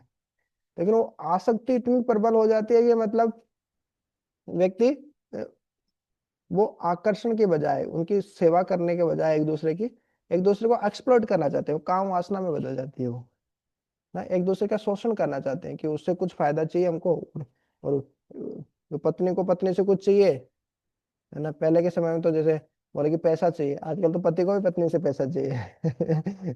तो इस प्रकार से कुछ ना कुछ अपने इंद्र तृप्ति के लिए चाहिए, नहीं मेरा क्या फायदा है इसमें। सेवा का भाव नहीं होता, सेवा और काम दोनों एक दूसरे का उल्टा है। सेवा मतलब हम दूसरे की प्रसन्नता के लिए कर रहे हैं, और काम वास्ता मतलब हम, मेरे को खुद को मजा चाहिए, तो वो काम है, वो गलत है। जबकि जो भक्त बन जाते हैं, तो पुरुष और स्त्री दोनों भगवान की सेवा करते हैं, एक दूसरे की सेवा करते हैं, तो वो तो अच्छा है, वो तो गृहस्थ आश्रम होता है, भगवान का आश्रय लिए हैं उसमें, वो तो दिव्य होता है। लेकिन जब इस प्रकार की चेतना नहीं होती, भगवत चेतना नहीं होती, तो फिर मेरे को क्या मजा मिल रहा है, मेरे को मजा नहीं मिल रहा तो दो, डाइवर्स दो, तलाक दो, इस प्रकार से। तो थोड़ा आकर्षण भगवान खुद ही डाले उसमें, वर्मा जी खुद ही डाले हैं। नहीं तो नहीं तो क्या हो रहा था, वर्मा जी सृष्टि कर रहे थे, चतुष कुमार को बनाया, वो ब्रह्मचारी बन गए, फिर आगे बना रहे हैं वो भी ब्रह्मचारी बन जा रहे हैं, अरे सृष्टि कौन करेगा? कोई झमेले में फंसना ही नहीं चाहता इसमें, गृहस्थ आश्रम के। तो फिर वर्मा जी थोड़ा आनंद डाले इसमें, आनंद तो क्या, सुख डाले, है ना, बोले स्वर्ग का सुख। हम्म। तो थोड़ी देर के लिए वो आनंद मिलता है, उसी के लिए व्यक्ति इतना मेहनत करता है, फिर गधे की तरह पूरे दिन भर मेहनत करेगा, बहुत कुछ करेगा, है। तो उसी के कारण कर्म फल से आसक्त होकर इस प्रकार से व्यक्ति काम करता है। तो रजोगुण की विशेषता यही है, पुरुष तथा स्त्री का पारस्परिक आकर्षण। हाँ, व्यक्ति खुद की संतुष्टि के लिए काम करना चाहता है, दूसरे की संतुष्टि के लिए नहीं, सेवा भाव नहीं है। सेवा का उल्टा काम भाव होता है, रजोगुण होता है इस प्रकार से। लोग बहुत मेहनत करते हैं, बहुत कुछ करते हैं, लेकिन क्यों कर रहे हैं? वो उद्देश्य महत्वपूर्ण है, खुद के लिए कुछ चाहिए उनको। जैसे बहुत सारे लेबर है, मजदूर है, जैसे मैं भी कभी कभी काम कराना पड़ता है ऐसे बुला के, तो वो क्यों कर रहे हैं काम? उनको मतलब 500 रुपये मिलेगा तो 200 का तो पावा ही पी जाएंगे वो। जैसे शाम को जाएंगे वो। तो मतलब फायदा क्या हुआ, मतलब इतना मेहनत, गधे की तरह मेहनत भी किया और फिर वो खुद को ही नुकसान पहुंचाया और खुद की अंदर तृप्ति के लिए वो पी लिया उसको। तो ये तो काम है। तो पावा से आसक्ति, वो भी तो काम। केवल स्त्री से आसक्ति थोड़ी काम, मतलब किसी भी चीज से प्रबल आसक्ति। तो इस प्रकार से तो व्यक्ति बहुत कठिन श्रम, मतलब खुद व्यक्ति क्या होता है, खुद के लिए जब मेहनत करता है, इंद्र तृप्ति के लिए काम करता है, तो वो काम, जो जो कार्य होते हैं वो उसको बांध लेते हैं। हम्म, तो पाप पुण्य में वो व्यक्ति ऐसे फंस जाता है व्यक्ति। तो सतोगुण में ही व्यक्ति फंस जाता है, तो रजोगुण की तो बात ही क्या कही जाए, रजोगुण तो नीचे है। हम्म, तमोगुण के बारे में देखते हैं। तमस्त्वज्ञानजं विद्धि मोहनं सर्वदेहिनां प्रमादालस्य निद्राभिस्ततन्निघ्नाति भारत। हे भरतपुत्र, तुम जान लो कि अज्ञान से उत्पन्न तमोगुण समस्त देहधारी जीवों का मोह है। इस गुण के प्रतिफल पागलपन, प्रमाद, आलस तथा नींद है, जो बद्ध जीव को बांध। हम्म, तो भगवान बता रहे हैं कि तीनों गुण कैसे कैसे बांधते हैं। सत्वगुण सुख और ज्ञान से बांध लेता है। रजोगुण कर्म फल से व्यक्ति को बांध लेता है, ऐसा काम कर्म। और जो तमोगुण है वो कैसे बांधता है, वो इसमें भी बता रहे हैं। हम्म, तो रजोगुण कैसे तमोगुण कैसे बांधता है, तमस्तु अज्ञानजम विधि। हाँ हे भारत, हे अर्जुन, तुम जानो, विद्धि, विद्धि मतलब तुम जानो। तम है तो अज्ञान से उत्पन्न होता है ये व्यक्ति। तो तमोगुण तो सबसे खतरनाक है, मतलब उसको कुछ ज्ञान ही नहीं, उसको कुछ पता ही नहीं, मतलब कौन भगवान, कौन क्या सकाम कर्म, क्या पाप कर्म, अरे सब ठीक है, सब चलता है? तो इस प्रकार से अज्ञान में जो व्यक्ति होता है, जिसको बिल्कुल है, एकदम अंधेरे में है वो, कुछ भी है, कुछ भी पता नहीं उसको क्या सही क्या गलत। तो ये वहां से तमोगुण उत्पन्न होता है। मोहनम सर्वदेही नाम, सारे देहीधारियों को, सारे जीवों को ये मोहनम मोहित करके रखता है, भ्रम में डाल के रखता है। व्यक्ति सो ही रहा है, हाँ सब ठीक ही तो है, 2 घंटा सो ले, 4 घंटा सो ले, कुछ पता नहीं उसको, एकदम भ्रम में, मोह मोह के जीवन में जी रहा है। और तमोगुण व्यक्ति को कैसे बांधता है, अज्ञान से उत्पन्न होता है। जैसे रजोगुण रागात्मकम तृष्णा संग, राग और तृष्णा से उत्पन्न हो रहा था, वैसे ही तमोगुण कैसे अज्ञान से उत्पन्न होता है। और व्यक्ति को कैसे बांध के रखता है, प्रमाद, आलस्य और निद्रा, 3 चीजों से। हाँ, तो गुण के प्रतिफल के प्रति पागलपन, प्रमाद, कि ये चीज मेरे को चाहिए ही चाहिए। कोई भी काम किया उसका फल मेरे को भोगना ही भोगना है, वो फल के लिए तो इतनी मेहनत किया मैं, वो मेरे को चाहिए ही चाहिए, किसी भी स्थिति में चाहिए मेरे को। पाप कर्म करके मिले या पुण्य कर्म करके मिले, वो चीज मेरे को चाहिए। तो वो जो प्रमाद है, प्रकृष्ट रूप में जो माद है, मद है जो व्यक्ति का है कर्म फल के प्रति, उसको बोलते हैं प्रमाद। हाँ, कि प्रतिफल के प्रति जो पागलपन है उसका, उसको प्रमाद बोलते हैं। आलस्य मतलब आलस्य ही होता है। हाँ ठीक है, क्या करना है, अब तो भगत बन गए हम, क्या मेहनत करना है अब तो। अरे हरे कृष्णा करो, खुश रहो। 2 घंटे की माला 10 घंटे कर रहे हैं, हरे कृष्णा, हाँ? तो भक्त बनने के बाद भी व्यक्ति तमोगुण में चला जाता है, लगता है कि वो भक्त है, भक्ति कर रहा है। मतलब भक्ति भी तीनों गुणों में होती है। भक्ति तो तीनों गुणों से परे है, लेकिन भक्ति करने वाले भी तीनों गुणों में होते हैं? कोई सत्वगुण का भक्त होता है तो वो शास्त्रों का अध्ययन करेगा, समझेगा और सही तरीके से भक्ति करेगा, सुख और ज्ञान पूर्वक भक्ति करेगा। हम्म? रजोगुण का भक्त होगा, मतलब भक्त रजगी रजोगुण में है, वो भक्ति करेगा तो नहीं, ये भी करना है वो भी करना है, सब एक दिन में सब तोड़ फाड़ के रख देंगे, हम बहुत प्रचार कर देंगे, क्रांति ला देंगे एकदम। तो इस प्रकार से रजोगुण का जो भक्त होता है, रजोगुण में जो व्यक्ति होता है, इस प्रकार की भक्ति करता है वो। अरे एक ही दिन, 2 महीने में पूरा मंदिर बनना चाहिए, मंदिर खड़ा हो जाना चाहिए। हालांकि वो सब कर किन के लिए रहा है, भगवान के लिए कर रहा है, तो धीरे धीरे शुद्धिकरण हो जाएगा उसका भी।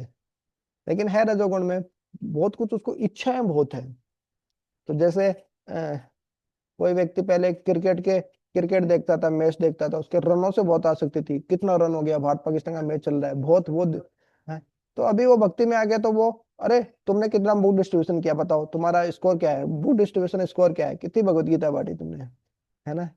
तो वो क्या है, भगवान की सेवा में लग गया ना वो, पॉजिटिव हो गया रजोगुण। तो रजोगुण में व्यक्ति बहुत कुछ करना चाहता है इस प्रकार से, भगवान की सेवा में लग जाए तो फिर अच्छा है।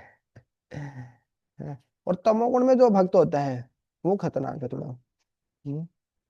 लेकिन रजोगुण में क्या होता है कि सही चेतना में यदि वो सत्वगुण में धीरे धीरे नहीं आता है तो फिर वो फ्रस्ट्रेट हो जाता है, वो सेवा सही चेतना से नहीं करता, तो रजोगुण में व्यक्ति फ्रस्ट्रेट हो जाता है वो, क्योंकि उसको वो फल से बहुत आसक्त है, कितना बुक डिस्ट्रीब्यूशन हुआ, ये किया वो किया, हर चीज में भी वो, भक्ति में भी वो फल से आसक्त हो रहा है। ठीक है, क्योंकि वो भगवान के लिए कर रहा है, तो अल्टीमेटली उसको फल मिलके भी क्या ही हुआ, वो तो भगवान के लिए क्या है ना, बुक डिस्ट्रीब्यूशन अपनी जेब में तो रखा नहीं पैसा है। तो इस पैसा भी नहीं रखा और भगवत गीता भी गई, तो भगवान का ज्ञान ही तो बांटा ना, उसको पर्सनल क्या फायदा, व्यक्ति का तो कोई फायदा हुआ नहीं। तो इस प्रकार से रजोगुण का भी शुद्धिकरण हो जाता है। लेकिन जो तमोगुण में रहते हैं, अरे भक्त बन गए, अब कहाँ गधे के लिए गधे की तरह मेहनत करेंगे। ये रजोगुणी लोग होते हैं ना, भौतिकतावादी लोग, ये मेहनत करें गधे की तरह, क्योंकि इनको इंद्रिय तृप्ति करनी है। हमको क्या इंद्रिय तृप्ति करनी है, हम तो भगत हैं अब हैं? हम काहे को इतनी क्लास देंगे, हम काहे को इतनी क्लास सुनेंगे, ये सब काहे को करना हमको, है। तो इस प्रकार से पूरा अज्ञान में रहता है व्यक्ति, और लगता है कि वो बहुत महान भक्त है, शुद्ध भक्त है ना। धोती कुर्ता पहने, एकदम गंदे गंदे पहने, एकदम गंदे गंदा कुर्ता है, कभी धोया नहीं, एक सप्ताह हो गया, और धोती भी ऐसे ही है, फटी हुई धोती है एकदम, है ना। और उसमें पूरी फटी हुई है, दिख रहा है अंदर से, पूरे टांग दिख रही है उसमें।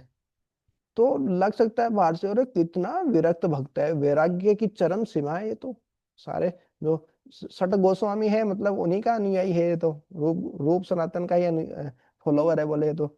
लेकिन है क्या, वो आलस है वो। आलस के कारण कपड़े धो नहीं रहा है, ढंग से नहा नहीं रहा है, सफाई रख नहीं रहा है वो। और कपड़े फटे हैं फिर भी वो टाके लगा लेना, सिल सिल सकता है, इस तरीके से पहनने की जरूरत क्या है समाज में रह के, जंगल में जाके रहो नहीं तो तो वो भी क्या है, हमको लगता है कि भक्ति के नाम पे वो भक्ति है, विरक्ति है, वैराग्य है, वो वैराग्य नहीं है, वो भी क्या है, आलस है तो इस प्रकार से तमोगुण में भी भक्ति होती है, तमोगुण में भक्ति नहीं होती। तो तमोगुणी करने वाला तमोगुण में रहने वाला व्यक्ति इस प्रकार से भक्ति करता है। तो भक्त के साथ भी ऐसा हो सकता है, तो बाहर वाले की तो बात ही अलग है। तो भक्त भी साफ सफाई में नहीं रहता है ना। और अलग अलग चीजें कर, लग सकता है बाहर किसी व्यक्ति को बहुत विरक्त वैरागी लेकिन वो आलस है वो, है ना। लग रहा है कि वो सत्वगुणी भक्त है, बहुत विरक्त भक्त है, लेकिन है वो तमोगुण में तो ऐसा भी हो जाता है। तो इस प्रकार से जो तमोगुण है, व्यक्ति को प्रमाद, किसी कर्म फल के प्रति आसक्ति, आलस से और निद्रा से व्यक्ति वो बांध लेता है, वो तमोगुण जो रहता है। और ये अज्ञान से उत्पन्न होता है, इस कारण शास्त्रों का अध्ययन करते रहना चाहिए। चैतन्य चरितामृत में बोला है, सिद्धांत बोलते चित्ते ना करहो आलस। सिद्धांत बोलने में और सिद्धांत पढ़ने में कभी आलस नहीं करना चाहिए, ज्ञान प्राप्त करने में। बोले कि हमको ज्ञानी नहीं बनना है जी, आजकल कुछ लोग ऐसे भी बोलते हैं, अरे क्या हमको भक्त भक्त है, हमको भक्त है, हमको ज्ञानी थोड़ी, ज्ञानी नहीं बनना हमको। अरे भैया ज्ञानी नहीं बनना है, ज्ञानी आपको बना कौन रहा है। प्रभुपाद जी की पुस्तकें सब तो भक्ति के लिए ही ना, इसमें तो भक्ति वाला ज्ञान ना, तो ये तो जरूरी है ना तो इस प्रकार से, तो ये तमोगुण भी इस प्रकार से व्यक्ति को बांध लेते हैं। अज्ञान में कोई व्यक्ति रहता है तो क्या होता है, उसको सही चीज भी गलत लगती है, उसको कोई व्यक्ति बोले कि आप ऐसे करेंगे तो आपका फायदा होगा, तो उसको लगेगा अरे मेरे को ऐसे क्यों बोल रहा है। कोई तमोगुणी व्यक्ति है ना, तमोगुण में है, तो उसको कोई बोलेगा प्रभु जी सुबह थोड़ा जल्दी उठिए ना, आप आजकल बहुत लेट उठने लगे हैं, एक दो दिन बीमार हुए थे, अब थोड़े ना हमेशा हमेशा इतने, नहीं प्रभु जी बहुत सर्दी पड़ रही है, अभी तो नहीं उठ सकते। हाँ, तो धीरे धीरे उसको कोई सही बात भी बोलता है तो उसको लगता है कि मेरा दुश्मन है। ये होता है ना, किसी को इंद्रिय तृप्ति में बाधा डलती है तो उसका दुश्मन हो जाता है हाँ? अरे मेरे को ऐसे क्यों नहीं करने दे रहा, ये अथॉरिटी अथॉरिटी ऐसे क्यों बोल रही है, ये मत करो वो मत करो, है। लेकिन वो क्योंकि अज्ञान में है, तो उसको कोई ज्ञान भी दे रहा है तो उसको वो लग रहा है, जहर की तरह लग रहा है, इस प्रकार से, तो ये तमोगुण का लक्षण है। अभी समराइज कर रहे हैं इस श्लोक में। हम्म। सत्वं सुखे संजयति रज कर्मणि भारत ज्ञानमावृत्य तु तमः प्रमादे संजयत्युत। हे भरतपुत्र, सतोगुण मनुष्य को सुख हे भरतपुत्र, सतोगुण मनुष्य को सुख से बांधता है, रजोगुण सकाम कर्म से बांधता है, और तमोगुण मनुष्य के ज्ञान को ढककर उसे पागलपन से बांधता है। हम्म। तो ये भगवान की टेक्निक है। देखिए, पहले सत्वगुण के बारे में बताया पूरा, सत्वगुण कैसे उत्पन्न होता है ना। निर्मलत्वात्, सबसे निर्मल है, प्रकाश कम है, अनामयम है, पाप नहीं करता व्यक्ति, प्रकाशित करता है, ज्ञान से प्रकाशित हो जाता है, लेकिन सुख और ज्ञान से बांध लेते हैं। फिर रजोगुण के बारे में बताया, रागात्मकम विद्धि तृष्णा संग समुद्भवम, ये राग से उत्पन्न होता है, आसक्ति से, बहुत सारी हमारी असीमित इच्छाएं हैं, है ना। तो जितनी ज्यादा डिजायर्स हमारी होती है, इच्छाएं होती है, उतना ही व्यक्ति फ्रस्ट्रेट होता है। क्यों, वो इच्छाएं पूरी तो होती नहीं सारे और जितनी कम इच्छा, भौतिक इच्छा जितनी कम रखेंगे, उतना व्यक्ति सुखी रहेगा। हाँ। तो इस प्रकार से रजो रागात्मक विधि तृष्णा, तृष्णा और जो असीमित इच्छा है, उनसे रजोगुण उत्पन्न होता है। और कैसे बांधता है, ये कर्म फल के प्रति व्यक्ति आसक्त रहता है। और जो तमोगुण था, उसका क्या था कि तमोगुण कैसे प्रमाद, आलस्य और निद्रा से व्यक्ति को बांधता है, और अज्ञान से उत्पन्न होता है, अज्ञानजम विधि। तो तीनों में पहले अलग अलग बताया, अब तीनों को समराइज कर दिया, सार दे दिया उसका, कि देखो, सत्वगुण इस प्रकार सुख से बांधता है, रजोगुण कर्म फल से बांध लेता है, और तमोगुण है वो ज्ञान को ढककर प्रमाद से, पागलपन से बांध लेते हैं। तो ये टेक्निक है भगवान की पढ़ाने की। स्कूल में भी तो कई बार ऐसे पढ़ाते हैं ना, पहले अलग अलग पढ़ाते हैं डिटेल में, विस्तार से, फिर समरी बता देते हैं, सारांश बता देते हैं इस प्रकार से।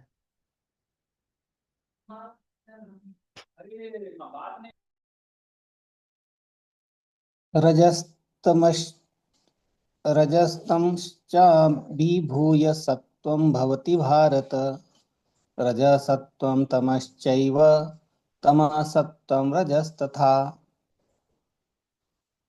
हे भरतपुत्र, कभी कभी सतोगुण रजोगुण तथा तमोगुण को परास्त करके प्रधान बन जाता है, तो कभी रजोगुण सतोगुण तथा तमोगुणों को परास्त कर देता है, और कभी ऐसा होता है कि तमोगुण सतो तथा रजोगुण को परास्त कर देता है। इस प्रकार श्रेष्ठता के लिए निरंतर स्पर्धा चलती रहती है। नहीं, तो ऐसा नहीं है कि कोई व्यक्ति सत्व गुण में तो वो हमेशा जीवन भर सत्व गुण में ही रहता है, कोई व्यक्ति रजोगुण में है तो जीवन भर रजोगुण में ही रहता है, तमोगुण में है तो जीवन भर तमोगुण में ही रहता है। नहीं, व्यक्ति के अंदर तीनों गुण रहते हैं, सत्वगुण रजोगुण तमोगुण रहते हैं। जैसे सत्वगुण 40% है, रजोगुण 40% है, तमोगुण 20% है, इस प्रकार से है। तो सत्वगुण मान लीजिए 50% है, रजोगुण 20% है, तमोगुण 30% है। तो सत्वगुण ज्यादा है तो उसको हम बोल देते हैं हाँ सत्वगुणी व्यक्ति है वो, है। लेकिन ऐसा नहीं होता कि हम हमें सत्वगुण ज्यादा है तो हमेशा ज्यादा ही रहेगा। कभी कभी हमारे अंदर कंपटीशन चलता है इन तीनों के अंदर, प्रतिस्पर्धा चलती है तीनों गुणों के अंदर। कभी क्या होता है, सत्वगुण ज्यादा हो जाता है। कभी कभी क्या होता है, जैसे इसमें क्या बताया, रजः तमश्च अभिभूय सत्वम, जो सत्व गुण है वो क्या रजः गुण और तमोगुण को क्या होता है, पार करके, है ना। तो मतलब सत्वगुण ज्यादा हो जाता है, रजोगुण तमोगुण कम हो जाते हैं, इस प्रकार से। कभी क्या होता है, रजोगुण ज्यादा हो जाता है, सत्वगुण तमोगुण कम हो रहते हैं। कभी तमोगुण सबसे ज्यादा हो जाता है व्यक्ति में, और सत्व और रजोगुण कम हो जाता है, इस प्रकार से। वो परास्त कर देता है, प्रधान बन जाता है। तो कभी कभी क्या होता है कि हमें सत्वगुण रहता है, हम सुख में रहते हैं, ज्ञान में रहते हैं, हमको सब सही सही लगता है, चीजों यथावत स्थिति में रहते हैं हम। और कभी कभी क्या होता है,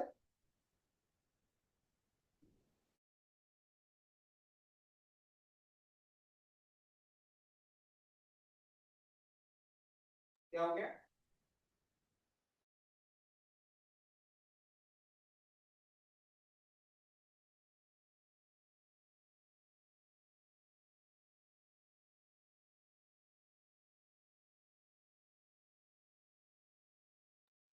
हाँ, तो इस प्रकार से हमने देखा है कभी, हाँ, सत्वगुण व्यक्ति का बढ़ जाता है रजोगुण और तमोगुण को पार करके, और कभी रजोगुण बढ़ जाता है, और कभी कभी तमोगुण बढ़ जाता है। ऐसा नहीं रहता कि हम सत्वगुण में तो हमेशा सत्वगुण में ही रहते हैं।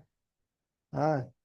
तो इस प्रकार से इनमें निरंतर प्रतिस्पर्धा चलते रहती है। हम्म। तो कभी कभी हम देखते हैं कि कभी कभी एकदम से हमारे अंदर क्या होता है, रजोगुण बढ़ जाता है, तो मतलब रजो रागात्मकम विधि तृष्णा संग समुद्भवम।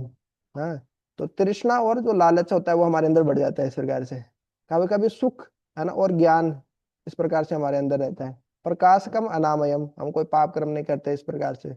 और कभी कभी तमोगुण बढ़ जाता है हमारे अंदर। हम्म। तो तमोगुण बढ़ जाता है तो हम मतलब सोते ही रहते हैं हम, आलस्य निद्रा प्रमाद, इसी में हमारा जीवन निकल जाता है इस प्रकार से। तो इस प्रकार से ये तीनों गुण आपस में कंपटीशन करते रहते हैं। तो उसके लिए हमेशा सत्वगुण में स्थित रहने के लिए हमेशा मेहनत करना पड़ता है। ऐसा नहीं कि चलो हम सत्वगुण में स्थित हो गए, अब तो ऐसा नहीं होता है। खाने पीने पे ध्यान रखना होता है, सुबह जल्दी उठना। तो सत्वगुण के लिए जो जो क्रियाएं हैं उन सबको ध्यान रखना पड़ता है इस प्रकार से।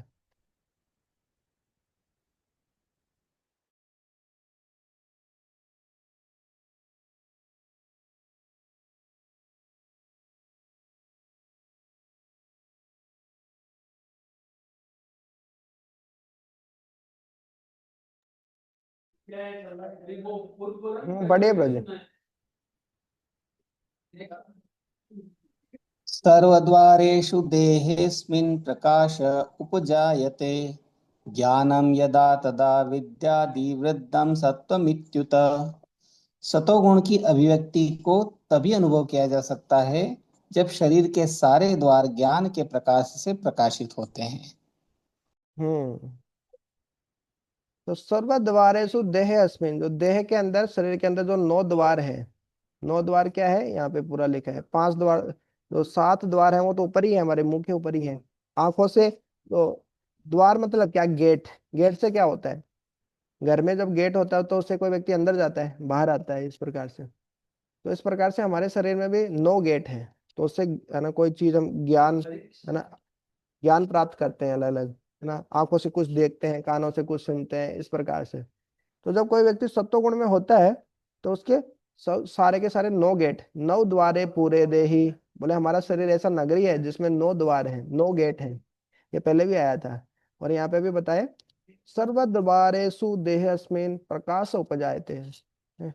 सब प्रकाशित हो जाते हैं, सब मतलब ज्ञान होता है। अरे क्या देखना है, क्या सुनना है, क्या स्मेल करना है, क्या खाना है मेरे को।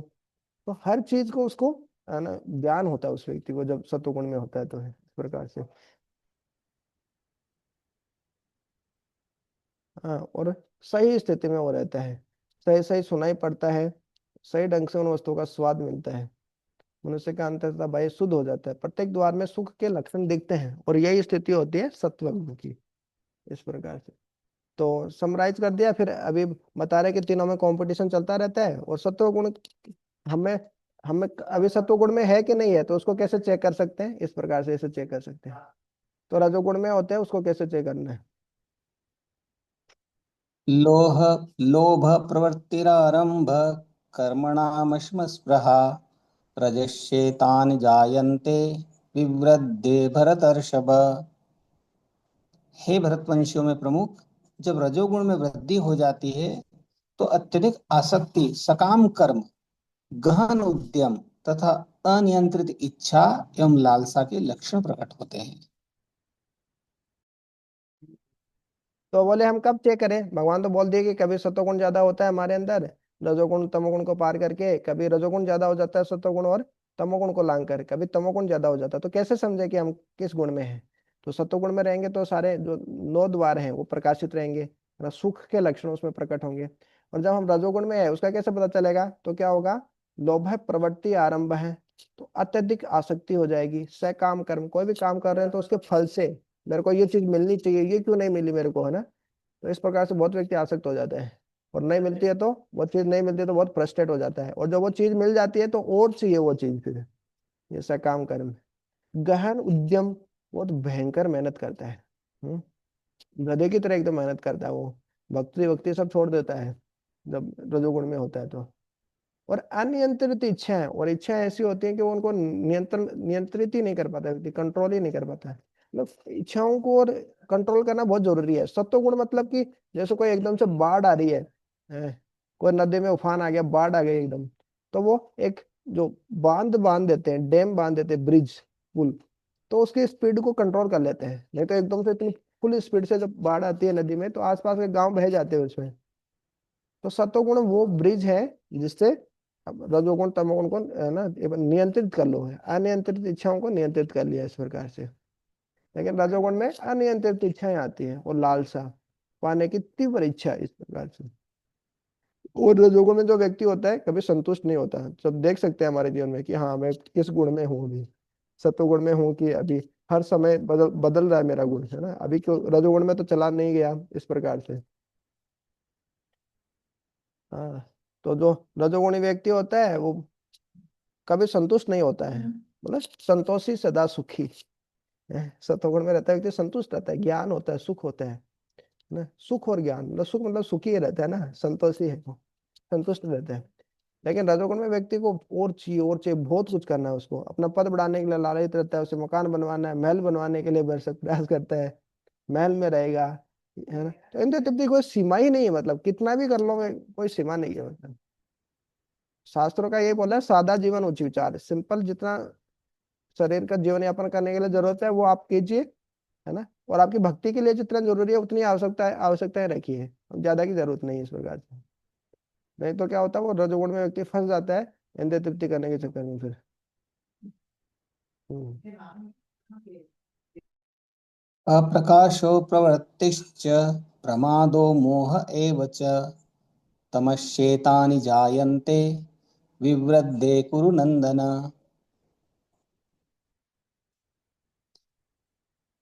हे कुरुपुत्र, जब तमोगुण में वृद्धि हो जाती है, जब तमोगुण में वृद्धि हो जाती है तो हे कुरुपुत्र, अंधेरा, जड़ता, प्रमत्तता तथा मोह का प्राकट्य होता है। तो भगवान बता दिए, देखिए कितना डिटेल में बता रहे हैं विस्तार में, एक बात तो बता ही दिए तमोगुण ये होता है, अज्ञान से उत्पन्न होता है, आलस्य निद्रा प्रमाद होता है। लेकिन फिर भी भगवान फिर से बता रहे हैं कि तीनों गुणों में आपस कंपटीशन चलता है, और आप कब चेक कर सकते हो कि आप सत्वगुण में हो कि रजोगुण में हो तमोगुण में हो। तमोगुण में रहेंगे तो क्या होगा, अंधेरा, अंधेरा मतलब क्या, ज्ञान क्या सही है क्या गलत कुछ पता नहीं रहेगा, जड़ता एकदम कुछ नहीं करना चाहेंगे, एक ही जगह बैठे रहना बस, ऐसे निष्क्रिय हो जाता है व्यक्ति। परमतता, फल से बहुत आसक्त हो जाता है ना, और पागलपन हो जाता है उसको, वो कोई वो चीज मिलती नहीं है, कोई मोबाइल में गेम खेलने से आसक्त हो जाते हैं बच्चे, नहीं मिलती तो एकदम पागल हो जाते हैं वो, अज्ञान है वो, तमोगुण है। और मोह, किसी चीज के प्रति प्रबल आसक्ति, जैसे कोई मर जाता है घर में, है ना, कोई प्रियजन की स्वजन की मृत्यु हो जाती है, हाँ, तो मोह आसक्ति इतनी भयंकर होती है ना, कि जैसे पहले सती प्रथा थी, तो पति मर जाते थे तो पत्नी जी नहीं पाती थी, है ना, साथ में ही वो, है ना, सती हो जाती थी इस प्रकार से। तो इस प्रकार से क्या है कि मोह प्रबल होता है। ऐसा नहीं है कि देखो भगवान ने अर्जुन को भगवत गीता का ज्ञान दिया, तुम तो शरीर नहीं आत्मा हो, तो अभिमन्यु की जब मौत हुई तो अर्जुन रोए ही नहीं, अर्जुन को दुख ही नहीं हुआ, ऐसा थोड़ी है, दुख हुआ, लेकिन वो आसक्ति नहीं थी तो वो सहन कर लिए, वो ज्ञान था तो उसको सहन कर लिए। लेकिन अभिमन्यु की जब अर्जुन के पुत्र की मृत्यु होती है तो अर्जुन को बहुत दुख होता है कि किस प्रकार से गलत तरीके से अन्याय से मारा, बोले इस तरीके से। हाँ, तो आसक्ति तो रहती है, लेकिन वो आसक्ति भी रेगुलेटेड होती है, मतलब ऐसे नहीं कि अब वो नहीं है तो मैं खुद भी मर ही जाता हूँ, ऐसा ऐसा नहीं।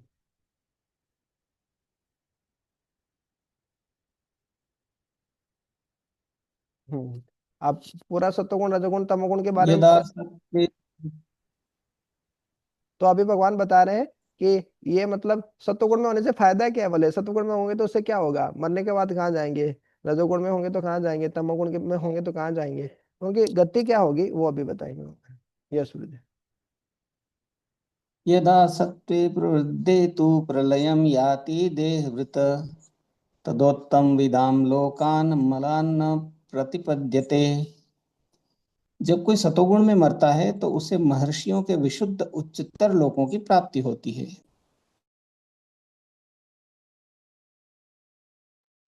हाँ, तो कोई सत्वगुण में मरता है तो क्या होता है, तो जो धरती के ऊपर के लोग हैं, स्वर्ग लोग, जन लोग, तप लोग, महर लोग, ब्रह्म लोग, इन सब लोगों में जाता है वो।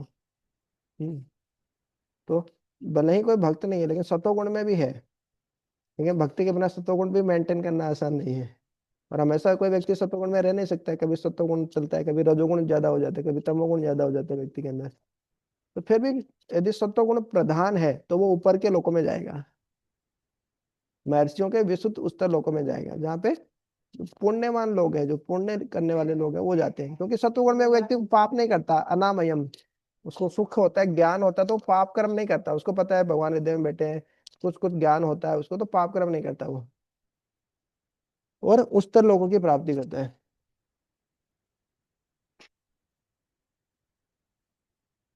हम्म।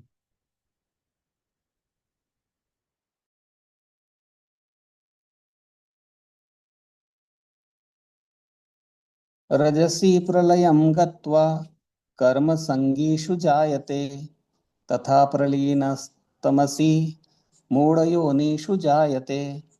जब कोई रजोगुण में मरता है तो वह सकाम कर्मियों के बीच जन्म ग्रहण करता है, और जब कोई तमोगुण में मरता है तो वह पशु योनि में जन्म धारण करता है। प्रीश। तो इससे चेक कर सकते हैं कोई व्यक्ति हमारे घर में किसी स्वजन की मृत्यु हो रही है, वो कहाँ जा रहे हैं, ये वास्तव में दूसरे पे नहीं लगाना चाहिए, खुद पे ही लगाना चाहिए। है, कोई रजोगुण में मरता है तो वह सकाम कर्मियों के बीच जन्म ग्रहण करते हैं।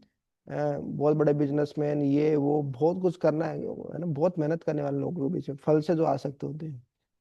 और जो तमोगुण में मरता है तो मतलब अज्ञान में एकदम पशु के बराबर ही है, पशु तुल्य ही है उसका जीवन, तो वह पशु योनि में जन्म धारण करता है।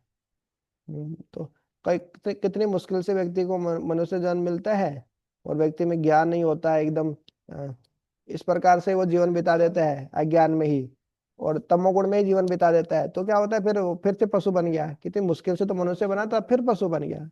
इसलिए बोलते हैं भगवत भक्ति करना, भगवत गीता का ज्ञान दूसरों को बताना, उसको पढ़ना भगवत गीता को, कितना महत्वपूर्ण है।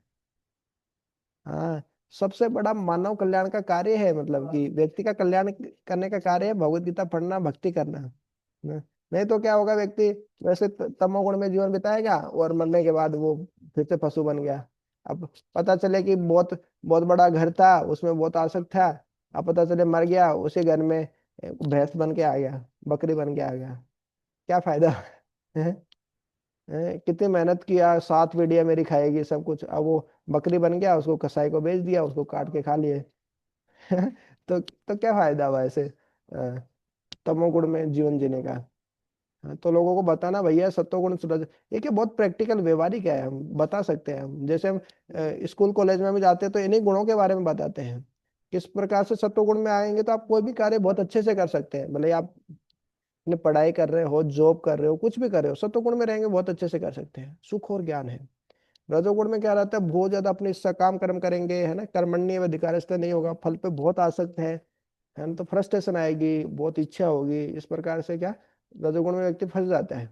तमोगुण में आलस्य, निद्रा, प्रमाद, ज्ञान व्यक्ति को फंसा लेता है इस प्रकार से। तो इस प्रकार से क्या हम लोगों को जाके बताते हैं सत्वगुण रजोगुण, इसका इंपॉर्टेंस क्या है, आपकी लाइफ में क्या चेंजेस आएंगे, क्या परिवर्तन आएंगे भगवत गीता से। जैसे एक वो कहानी सुनाते हैं, जैसे एक टोपी बेचने वाला, हम्म, टोपी बेचने वाला क्या होता है, अ, टोपी बेचने वाले की कहानी सुनी होगी, एक टोपी बेचने वाला एक जंगल से होके जा रहा होता है, और क्या होता है जंगल में बहुत थक थक जाता है दिन के समय, तो विश्राम करता है, तो सो के उठ, जैसे ही सोने के बाद उठता है तो देखता है कि उसकी सारी टोपियां बंदर ऊपर लेके चले गए हैं। हाँ, तो यदि वो टोपी बेचने वाला यदि तमोगुण में है तो क्या सोचेगा, आलस्य, निद्रा, प्रमाद, ज्ञान ही नहीं है उसके पास, अरे मेरा तो कर्म ही फूटे हैं, भाग्य में नहीं है, अब क्या कर सकते, ले गया तो ले गया, है ना, तो एकदम डिप्रेशन, चिंता में चला जाएगा, इस प्रकार से कुछ रहेगा।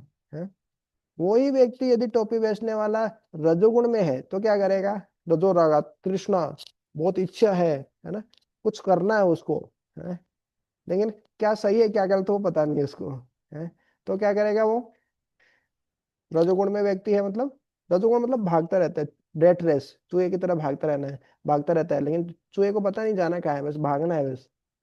तो ऐसा व्यक्ति क्या करता है, बहुत आसक्त है टोपियों से, तो टोपियां चाहिए ही चाहिए भैया उसको, कोई भी हालत में चाहिए टोपी।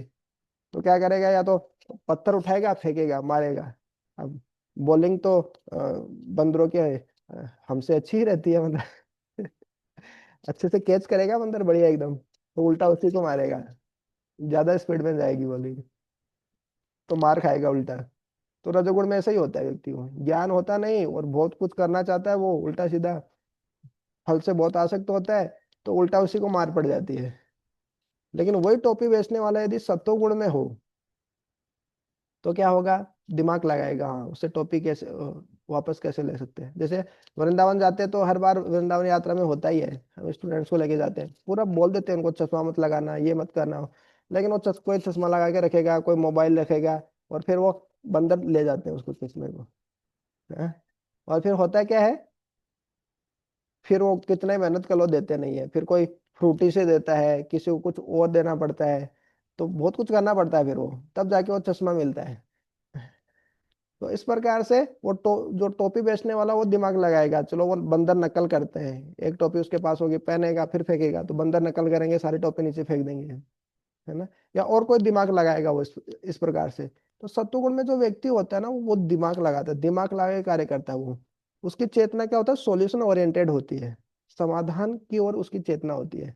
जैसे जीवन में समस्या सबके साथ आते रहती है, लेकिन जो तमोगुण में होता है वो तो सोचता है अरे कुछ नहीं कर सकते, अब समस्या आ गई जीवन में, अब तो जीवन बर्बाद है। रजोगुण में होगा वो, मतलब क्या, वो समस्या पे फोकस करेगा, अरे उसने ऐसा बोल दिया, अच्छा उसने ऐसा बोला, अरे उसने ऐसा बोला, तो 10 बार बोलेगा उस चीज को, है ना।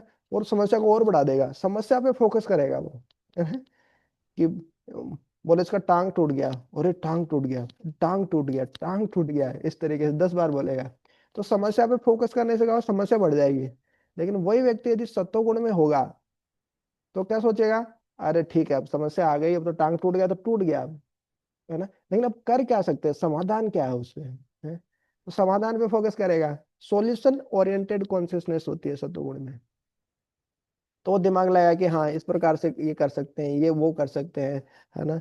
टांग में कोई दूसरा वो बीच में कुछ आपको डालना है, वो जुड़ सकता है, या और कुछ उपाय हो सकता है, तो इस प्रकार से दिमाग लगाएगा, रिसर्च करेगा वो, है ना। लेकिन सुख और हाँ तो यही है सत्वगुण, सॉल्यूशन ओरिएंटेड। वो समाधान पे फोकस करेगा, नहीं कि समस्या पर बार बार फोकस करेगा, इस प्रकार से। तो सत्वगुण रजोगुण तमोगुण बहुत ही व्यवहारिक है और बहुत ही महत्वपूर्ण है इस प्रकार से।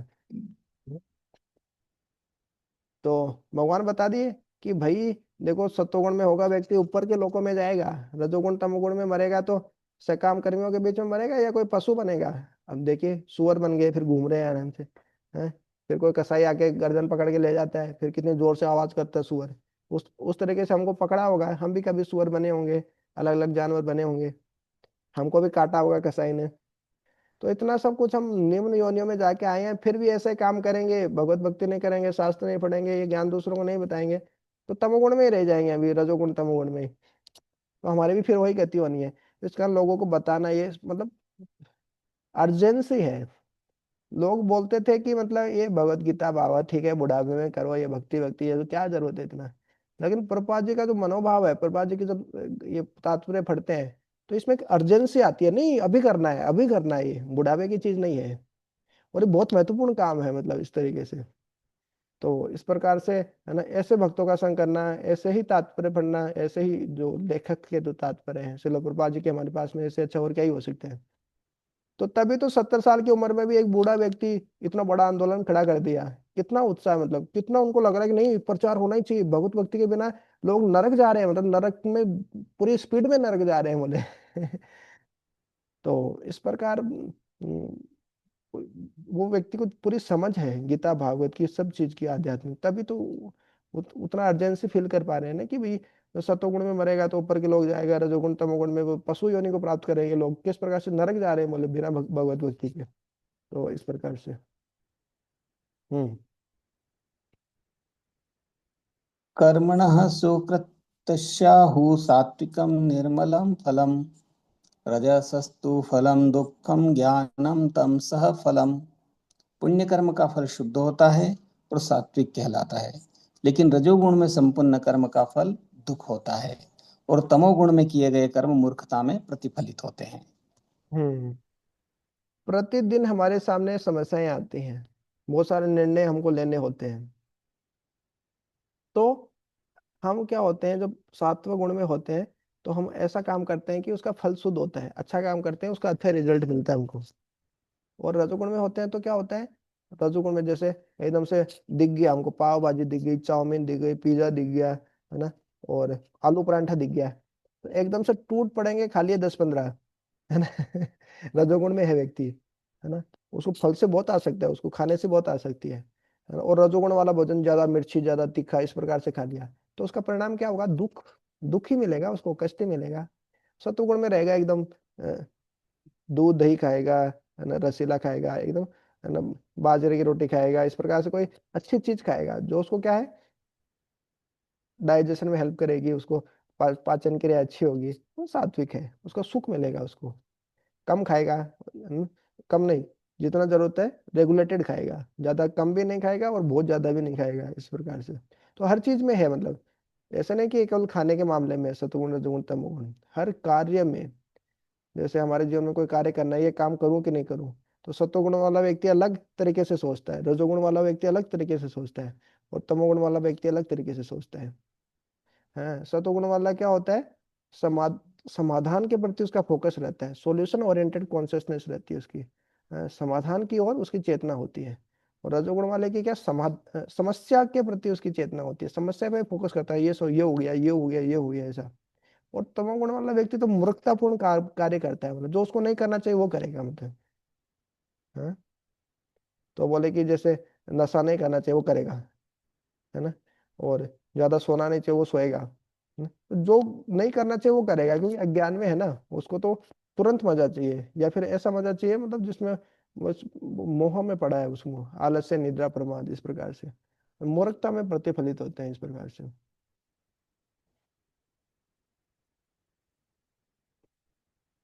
जैसे प्रभा जी लिख रहे हैं, कोई गगनचुंबी महल बनवाना चाहता है, तो उसके लिए बहुत कष्ट उठाना पड़ता है उसको, बहुत सारा पैसा इकट्ठा करना पड़ता है, बहुत सारा शारीरिक श्रम करना पड़ता है।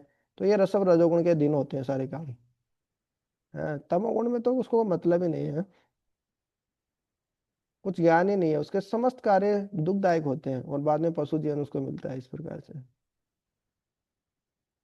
तो जो तमोगुण तमोगुण में होते हैं वही तो लोग जो ये करते, जानवरों की हत्या करते हैं, मांस वगैरह खाते हैं, ये सब तमोगुण में है। इसलिए गोमाता को खा के बीफ, विदेशों में देखिए ना बीफ कितनी बिकती है, गोमाता का मांस, तो ये सब तमोगुण ही है।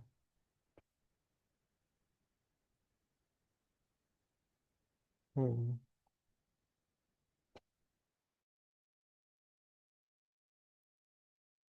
सत्त्वास्तजा संजायते ज्ञानं रजसो लोभ एव च प्रमादमोहो तमसो भवत्वज्ञानमेव च।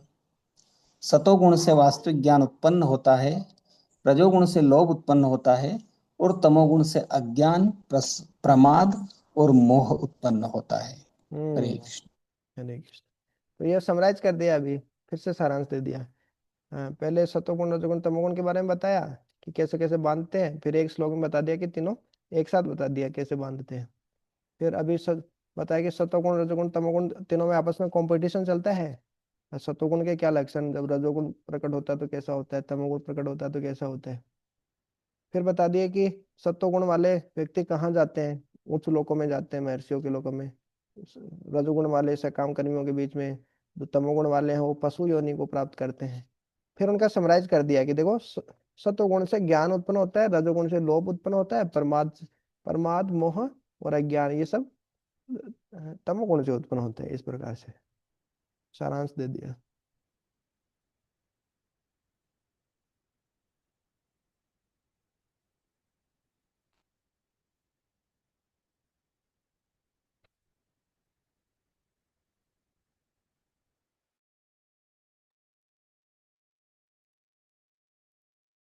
ऊर्ध्वं गच्छन्ति सतत्वस्था मध्ये तिष्ठन्ति राजसाः जघन्यगुणव्रतिस्था अधो गच्छन्ति तामसाः। सतोगुणी व्यक्ति क्रमशः उच्च लोकों को ऊपर जाते हैं, रजोगुणी इसी पृथ्वी लोक में रह जाते हैं, और जो अत्यंत गर्हित तमोगुण में स्थित है वे नीचे नरक लोकों को जाते हैं। साफ साफ बता दिया तो मतलब, ये तो बोल सकते हैं कि भक्ति कर रहे हैं कि नहीं कर रहे हैं, लेकिन वो तो समझ में नहीं आता, लेकिन सत्वगुण में है कि रजोगुण में है कि तमोगुण में, वो तो हम पहचान सकते हैं हमारे जीवन में। तो जो सत्वगुणी व्यक्ति होता है ऊपर के लोकों में जाता है। रजोगुणी इसी धरती पे रहता है वो। और जो तमोगुणी व्यक्ति हैं, आलस्य निद्रा प्रमाद और अज्ञान में कोई ज्ञान ही नहीं है, तो वो नीचे नरक लोकों में जाते हैं। उसको सही गलत में अंतर ही पता नहीं, जैसे छोटा बच्चा है, अज्ञान है एकदम, तो उसके सामने कोई अच्छा सा प्रसाद रखा है, लड्डू रखा है कि, और साथ में वो मलमूत्र विसर्जित कर दिया, पोटी कर दिया, तो वो तो उसको पोटी को उठा के भी, मलमूत्र को भी उठा के खाने लग जाएगा, क्यों, ज्ञान नहीं है ना। उसी प्रकार से अज्ञान में जो व्यक्ति रहता है वो ऐसे मूर्खतापूर्ण काम करता है, मतलब उसमें खुद का भी नुकसान करता है और अगले आदमी का भी नुकसान होता है। तो ऐसे व्यक्ति कहाँ नरक लोकों में जाता है, पूरा पाप कर्म करता है। रजोगुण में क्या होता है, समस्या और बढ़ा देता है वो भी। हम्म, वो भी दुख देता है। लेकिन सत्वगुण में व्यक्ति सोच समझ के काम करता है, बहुत दिमाग लगाता है वो। दिमाग लगाने वाला व्यक्ति मतलब ब्राह्मण व्यक्ति, वो सत्वगुण में होता है। वो कोई ऐसे मूर्खतापूर्ण काम नहीं करता वो, है ना। इसलिए बोलते हैं ना, कुछ बोलना है सोच समझ के बोलो, कुछ करना है सोच समझ के करो, गुस्सा आ रहा तो ठंडे रहो थोड़ा, बाद में निर्णय लो, इस प्रकार से। तो इस प्रकार से ये सत्वगुण, रजोगुण और तमोगुण है। लेकिन जब तक भक्ति नहीं करेंगे तब तक सत्वगुण विकसित नहीं होगा, रजोगुण तमोगुण बढ़ते ही रहेंगे कुछ ना कुछ, इस प्रकार से। तो इस प्रकार से होता है, सत्वगुण वाले ऊपर जाते हैं, रजोगुण वाले धरती पर रहते हैं, जगन्य गुण वाले नरक लोकों में चले जाते हैं।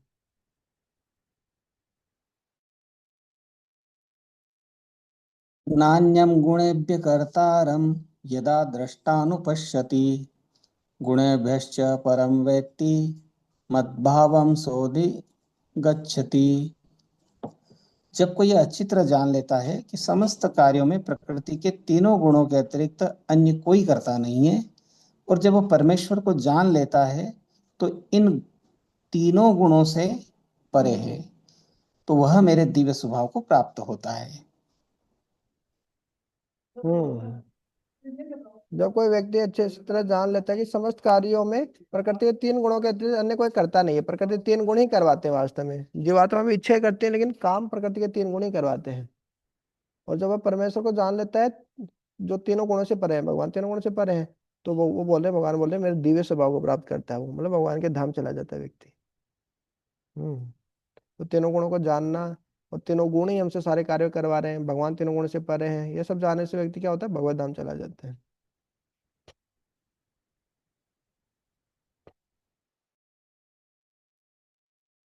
गुणानेतानतीत्य त्रिंदेहि देह समुद्भवान जन्म मृत्यु जरा दुखेर्विमुक्तो मृतमश्नुते।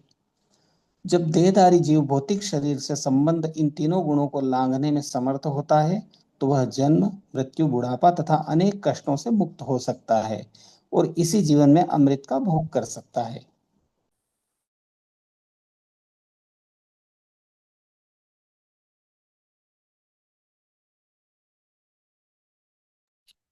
हम्म गुणान एतान अतित्य त्रीन, जो इन तीनों गुणों को पार करके क्या होता है, देहि देह समुद्भवन, है कि जो देहधारी जीव भौतिक शरीर से संबंधित तीनों गुणों को लांघने में समर्थ होता है, तो वो क्या होता है, जन्म मृत्यु जरा व्याधि के चक्कर से मुक्त हो जाता है वो। और क्या होता है, अमृतम अश्नुते, अमृत का पान करता है। भगवंतन चले जाएगा तो क्या क्या टेंशन है। अब भौतिक जगत में तो क्या है, हर पगम पदम पदम या तो विपदाम रहते, सब पग पग पर विपदा है यहाँ पे, ये समस्या आ गई, वो समस्या आ गई, ये आते ही रहते हैं यहाँ पे, कोई भी हो, है ना। ये समस्या आएगी भौतिक जगत में तो। लेकिन भक्ति करने से क्या होता है, धीरे धीरे तीनों गुणों से व्यक्ति तीनों गुणों को लांग लेता है, इस प्रकार।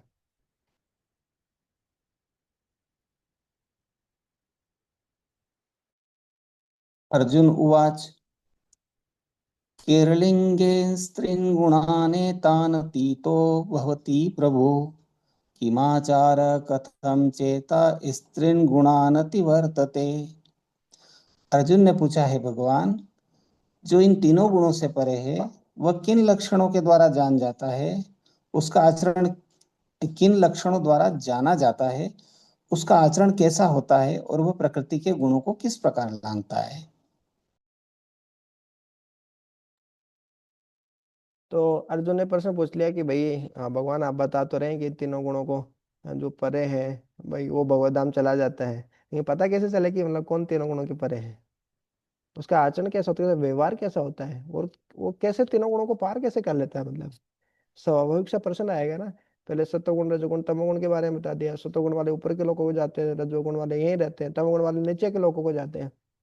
तो एक स्वाभाविक सा प्रश्न आएगा कोई भी जिज्ञासु के मन में, ठीक है भगवान ये तो सही बात है, तीनों गुणों को परे चला जाएगा, भगवत धाम चले जाएगा, लेकिन क्या पता चलेगा, अपना लक्षण क्या है, उसके सिम्टम क्या है, बताइए ना आप, मतलब कैसे पता चलेगा कि वो व्यक्ति है कि भगवत धाम चला जाएगा, तीनों गुणों के परे है वो कैसा आचरण करेगा, और प्रकृति के तीनों गुणों को कोई व्यक्ति कैसे लांग सकता है। आपको याद हो तो दूसरे अध्याय में 54 नंबर श्लोक में भी अर्जुन इस प्रकार का प्रश्न पूछे थे कि स्थिर प्रज्ञ व्यक्ति होता है वो कैसे बोलता है, है किम प्रभाषेत, किम आसित किस प्रकार से बैठता है, किम व्रजेत किस प्रकार से चलता है। तो किम आसित मतलब कि किस प्रकार से अपनी इंद्रियां जब उत्तेजित हो जाती है तो उनको किस प्रकार से दोबारा से बैठाता है, शांत करता है। किम प्रभाषेत कैसे बोलता है वो, मतलब उसके क्या लक्षण होते हैं। हम्म और किम व्रजेत, और अपने इंद्रियों को भगवान की सेवा में कैसे लगाता है वो, कि मतलब कैसे चलता है वो, कैसे चलता है मतलब कैसे लगाता है इंद्रियों को भगवान की सेवा में। तो वैसे पर्सन यहाँ पूछे कि क्या उनके लक्षण होते हैं, कैसा उसका व्यवहार होता है, और प्रकृति के तीन गुणों को किस प्रकार लांग सकता है, तो अभी भगवान बताएंगे।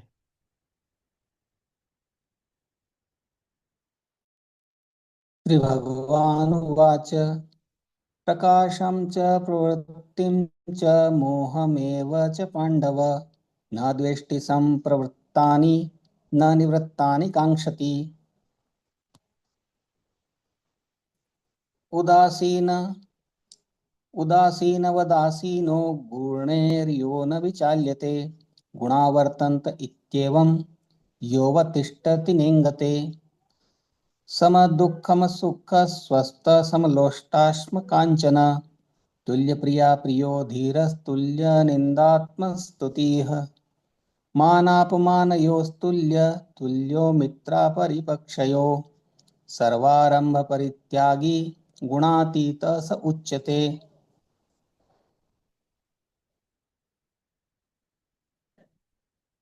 भगवान ने कहा, है पांडुपुत्र, जो प्रकाश, आसक्ति तथा मोह के उपस्थित होने पर न तो उनसे घृणा करता है और न लुप्त हो जाने पर उनकी इच्छा करता है, जो भौतिक गुणों की इन समस्त परिक्रियाओं से निश्चल तथा अविचलित रहता है और यह जानकर कि केवल गुण ही क्रियाशील हैं, उदासीन तथा दिव्य बना रहता है, जो अपने आप में स्थित है और सुख तथा दुख को एक समान मानता है, जो मिट्टी के ढेले, पत्थर एवं स्वर्ण के टुकड़े को समान दृष्टि से देखता है, जो अनुकूल तथा प्रतिकूल के प्रति समान बना रहता है, जो धीर है और प्रशंसा तथा बुराई, मान तथा अपमान में समान भाव से रहता है, जो शत्रु तथा मित्र के साथ समान व्यवहार करता है और जिसने सारे भौतिक कार्यों का परित्याग कर दिया है, ऐसे व्यक्ति को प्रकृति के गुणों से अतीत कहा जाता है। हम्म तो पूछा भगवान से कि उनके तीनों गुणों से परे हो जाता है उसके लक्षण क्या है, तो वही भौतिक जगत के द्वंद्वों से वो ऊपर उठ जाते हैं। सुख दुख, सुख में बहुत ज्यादा खुश नहीं होता, दुख में ज्यादा फिसलता नहीं, सुख में उछलता नहीं ज्यादा है। और क्या होता है, शत्रु तथा मित्र के साथ समान व्यवहार करता है। इसका मतलब क्या है, तो शत्रु आएगा और मित्र आएगा तो एक ही जैसा व्यवहार करेगा, उसका मतलब है कि शत्रु से नफरत नहीं करेगा वो, फालतू की ईर्ष्या नहीं करेगा, उसको लगेगा कि ठीक है वो उस गुण में है, उसका स्वभाव ऐसा है, इस कारण वो ऐसे करता है ना। उस व्यक्ति के स्वभाव से समस्या है मेरी के, उस व्यक्ति जो व्यक्ति वो पाप कर्म कर रहा है उससे समस्या है, उस व्यक्ति से समस्या नहीं मेरे को। तो इस प्रकार से वो नफरत नहीं करता किसी के प्रति। नफरत नफरत करता है व्यक्ति, ईर्ष्या करता है तो क्या होती है, खुद ही जलता रहता है, उन्हें फायदा क्या है, मतलब जैसे ईर्ष्या करना मतलब ऐसा है कि आप अपने हृदय पे यहाँ पे एक जलता हुआ अंगारा रख लो, जैसे चूल्हा रहता है ना, चूल्हे में कोयला होता है, कोयले से पहले जो अंगारा होता है एकदम जलता हुआ, तो उस अंगारे को यहाँ पे रख लो, एक अंगारा इधर रख लो मोटा सा, एक इधर रख लो ऐसे, हाथ में रख लो ऐसे छाती से सटा के, और फिर उसको ऐसे फूंक मारते रहो, ऐसे फूकने से मारते ना, फूक पाइप से मारते चूल्हे में, ऐसे फूंक मारते रहो ऐसे, है ना। तो ईर्ष्या ऐसा है, नफरत ऐसा है, मतलब अंगारा रख के इसको फूक मारो, मतलब उसे होगा क्या, अंगारा और सुलगेगा, और है ना, और जलेगा वो तो ऐसा ही है जो ईर्ष्या है, किसी से ईर्ष्या करना, द्वेष करना, नफरत करना, उससे क्या हमारा खुद का ही नुकसान है, मतलब फायदा किसी को नहीं है, जिस व्यक्ति से नफरत कर रहे हैं उसको भी फायदा नहीं है, हमारे खुद को भी फायदा नहीं है, नुकसान ही नुकसान है उसमें, खुद का ज्यादा नुकसान है। तो इस प्रकार से जब व्यक्ति इस द्वंद्व से ऊपर उड़ जाता है ना, सुख दुख लाभ हानि, है ना, कोई व्यक्ति मेरी प्रशंसा करते हैं तो बहुत खुश हो जाते हैं, अरे वाह, यही व्यक्ति मेरे को समझ पाया है। बाकी तो कोई व्यक्ति मेरे को आज तक समझ ही नहीं पाया यार, तुम ही समझ पाए हो मेरे को वास्तव में। वो प्रशंसा करते हैं तो फिर हम, है ना, वो बोलते हैं ना कि चने के झाड़ पे चढ़ जाते हैं फिर चने का झाड़ इतना सही होता है, वो चढ़ जाते हैं उसके बाद, है। और कोई हमारी बुराई कर देता है, हमको करेक्शन दे देता है। अब कबीर जी तो बोले भाई, निंदक नेरे राखे आंगन कुटी छुआए, बिन पानी बिन साबुन निर्मल करे काहे। तो कोई हमारी बुराई करता है, मतलब हमको हमारा संशोधन करने का बोल रहा है। कोई हमारी बुराई कर रहा है, बोला है तुम रजोगुणी हो तमोगुणी हो, सुधारो, सुधर जाओ बोले। लेकिन हमारी बुराई कैसे करती, मेरे बारे में कैसे बोल दिया, मैं तो भगवाधारी, मैं तो शुद्ध भगत है, मेरे को कैसे बोल दिया कि तुम ये सुधर जाओ, मैं तो शुद्ध भगत हूँ ना। तो इस प्रकार से क्या हम मान और अपमान में बहुत विचलित हो जाते हैं। कोई प्रशंसा करते हैं तो फिर, है ना, फुले नहीं समाते, और फिर कोई बुराई कर दे तो फिर हम, वो हमारा दुश्मन ही हो जाता है जो बुराई करता है। हम्म। तो इस प्रकार से, लेकिन जो तीनों गुणों के परे हैं वो उसमें भी संभव रहते हैं। देखिए मिट्टी के ढेले, पत्थर और सोने का टुकड़ा, तीनों को समान दृष्टि से कैसे देख लेगा, आप देख लेंगे क्या? जैसे आपके सामने सोना रखा है, मिट्टी रखा है, और जैसे तेजवीर प्रो के सामने रखा है, मान लीजिए एक सोने का टुकड़ा रखा है, एक मिट्टी का ढेला रखा है, एक कांच का टुकड़ा रखा है, तो तीनों को एक समान देख लेंगे, सीधे तुरंत सोने वाला टुकड़ा उठाएंगे ना लेकिन जो तीनों गुणों से परे उठ गया है वो जो व्यक्ति, उसको खुद के लिए कुछ भी नहीं चाहिए। जैसे मान लीजिए सोने का टुकड़ा उठाएगा भी तो क्या करेगा, उसको उठा के भगवान की सेवा में लगाएगा। और कांच मिलो, उसका कुछ भी मिलो, हाँ भाई भगवान की सेवा के लिए सोना ज्यादा महत्वपूर्ण है, तो वो उसको इस तरीके से उठा सकते हैं। लेकिन उसको फर्क नहीं पड़ेगा ज्यादा, नहीं भी मिलेगा ठीक है, भगवान की सेवा करने के लिए सोने से ही सेवा होती है क्या? बिना ऐसे भी तो सेवा कर सकते हैं। भगवान तो पत्थर पुष्प फल ये सब मांगे ना, क्योंकि खुद के लिए उसको वो चीज नहीं चाहिए ना, इंद्र खुद की इंद्र तृप्ति के लिए वो चीज नहीं चाहिए, तो उसको फर्क नहीं पड़ेगा ज्यादा। इस कारण वो एक जैसा देख पाएगा। हम्म? लेकिन इसका मतलब ये नहीं कि मतलब हमको मिट्टी को उठा के ले आओ घर में, उस सोने को फेंक दो कहने का मतलब उसकी आसक्ति नहीं है उन चीजों से। उसको कोई चीज मिलेगी, अच्छा है भगवान की सेवा में लगा दूंगा, नहीं मिलेगी कोई बात नहीं, जय श्री राम, है ना, राधे राधे कहो, छोटे बन के रहो। हम्म? तो इस प्रकार से, लेकिन इसका मतलब ऐसा नहीं कि बुद्धि का प्रयोग नहीं करता, भगवान ने बुद्धि दी है, बुद्धि का प्रयोग करना चाहिए, है ना, सोचना चाहिए कि कैसे, है ना, सही अच्छे से भक्ति होगी, क्या करने से शरीर स्वस्थ रहेगा, क्या करने से क्या रहेगा, तो वो करना चाहिए। इसका मतलब ये नहीं कि वो कुछ भी करेगा वो, और भगवान को शरणागत हूँ, ये भी एक होता है ना, कि मैं तो भगवान को शरणागत हूँ, शरणागत भगत हूँ, अब कुछ करने की जरूरत नहीं, है ना, तमोगुण में आ जाता है, वो जिम्मेदारी नहीं लेता है। कई बार ऐसे भी होता है कि मैं तो भक्त हूँ, अब क्या जिम्मेदारी लेना है, हम तो शरणागत है भगवान के, जो करेंगे वो होगा। अरे तुम कर्तव्य तो करो, अपना कर्म तो करो, तुम कर्तव्य तो करो, जो तुम्हारा ड्यूटी है वो तो करो, माला भी करना है, जो भी करना है, और दिमाग में लगाना है, जो कर्तव्य है वो तो करना ही है ना। तो शरणागति मतलब ऐसा नहीं हो कि जिम्मेदारी छोड़ देना, जिम्मेदारी लेता है शरणागत वक्त। तो इस प्रकार से, हाँ जो, हाँ वो सुख दुख मान अपान सब में एक भाव से वो अपनी भक्ति करता रहता है, निश्चय भाव से सब चलता रहता है उसका। हाँ, भौतिक कार्यों का परित्याग कर दिया, इस व्यक्ति को प्रकृति के गुणों से अतीत कहा जाता है। तो बता दिया। हाँ, मान सम्मान सब में एक जैसे रहना है, वही वास्तव में भक्ति कर पाता है। चैतन्य महाप्रभु भी तो वही बोले ना, तिरनाथ अपि सुनिचे ना तरोर अपि सहिष्णु ना, मानी ना मान देना। मान की इच्छा नहीं करना और दूसरों को सम्मान देना, लेकिन होता उल्टा है, हम दूसरों को मान नहीं देते और खुद सम्मान की इच्छा बहुत रहती है तो दिक्कत वहां पे जाती है। और घृणा करना, नफरत करना और आसक्ति होना, वो एक एक ही सिक्के के दो पहलू हैं। किसी चीज से हम घृणा कर रहे हैं मतलब क्या है, वो आसक्ति है, एक तरीके से नेगेटिव आसक्ति है वो। हम्म। तो एक साथ भगवान ने उत्तर दे दिए, क्या लक्षण होते हैं वो, और कैसा उसका व्यवहार होता है। अब बताएंगे कि तीनों गुणों को पार व्यक्ति कैसे कर सकता है ये।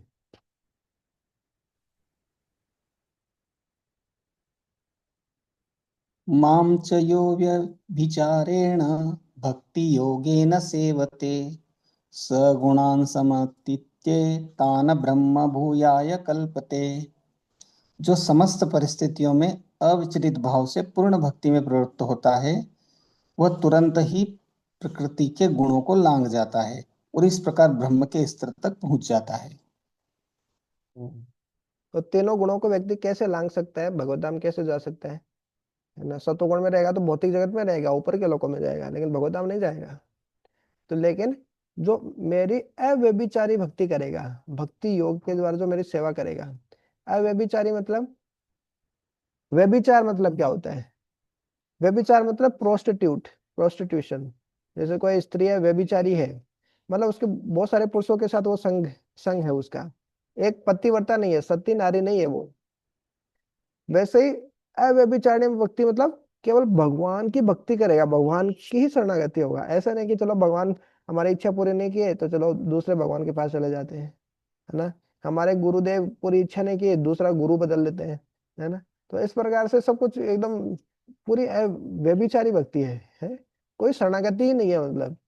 तो ऐसी भक्ति नहीं है, भगवान बोले एकनिष्ठ अनन्य भक्ति मेरी है।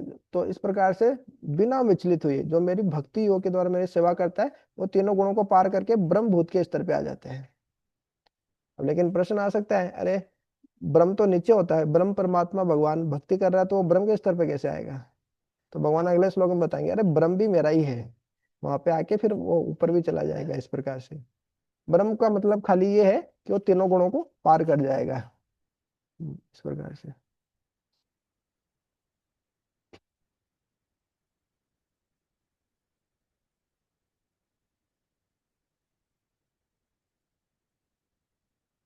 हम्म।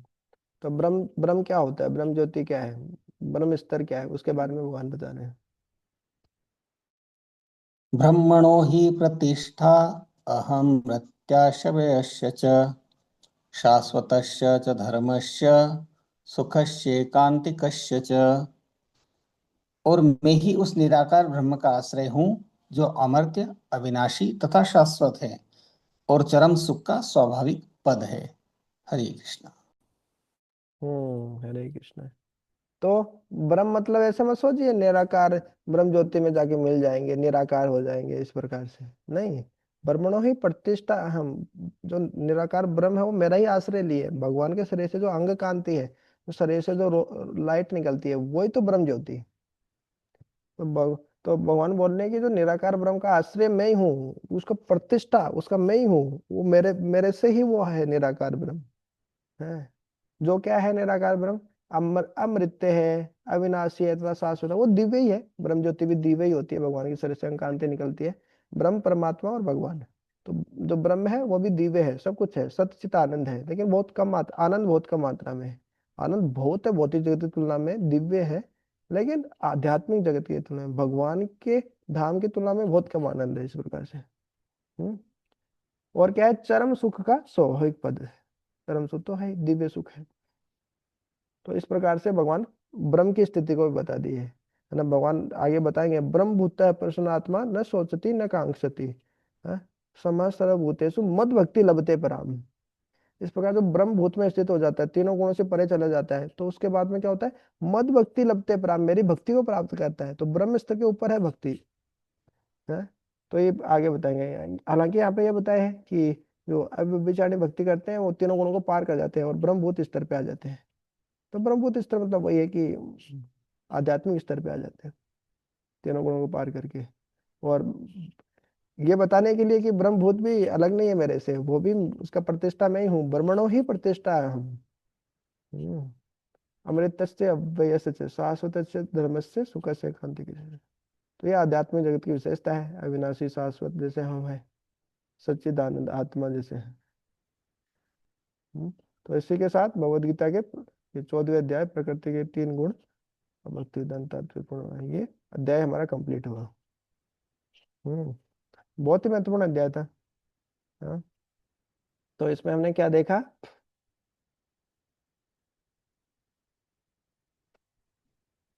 तो ये है अध्याय 14, इसमें 1 से 13 नंबर तक भगवान बता रहे हैं कि प्रकृति के गुणों के द्वारा जो जीवात्मा है वो किस प्रकार से बद्ध हो जाती है, सत्वगुण रजोगुण और तमोगुण किस प्रकार से व्यक्ति को बांधते हैं, वो हमने देखा। 14 से 18 तक क्या देखा कि तीनों गुणों के द्वारा बांधने के क्या प्रभाव है, और मरने के बाद उनकी गति क्या होती है, वो कहाँ जाते हैं मरने के बाद, अलग अलग गुणों के लोग। फिर पूछ लिया अर्जुन की वो उनके तीनों गुणों को पार कर जाते हैं, उनके लक्षण क्या होते हैं, उनका आचरण कैसा होता है ना, और व्यक्ति तीनों गुणों को कैसे पार कर सकता है। तो यही पूरा अध्याय है। तो पिछले पिछले अध्याय में और इस अध्याय में कड़ी क्या है, उस अध्याय के बाद में ये अध्याय क्यों आ गया।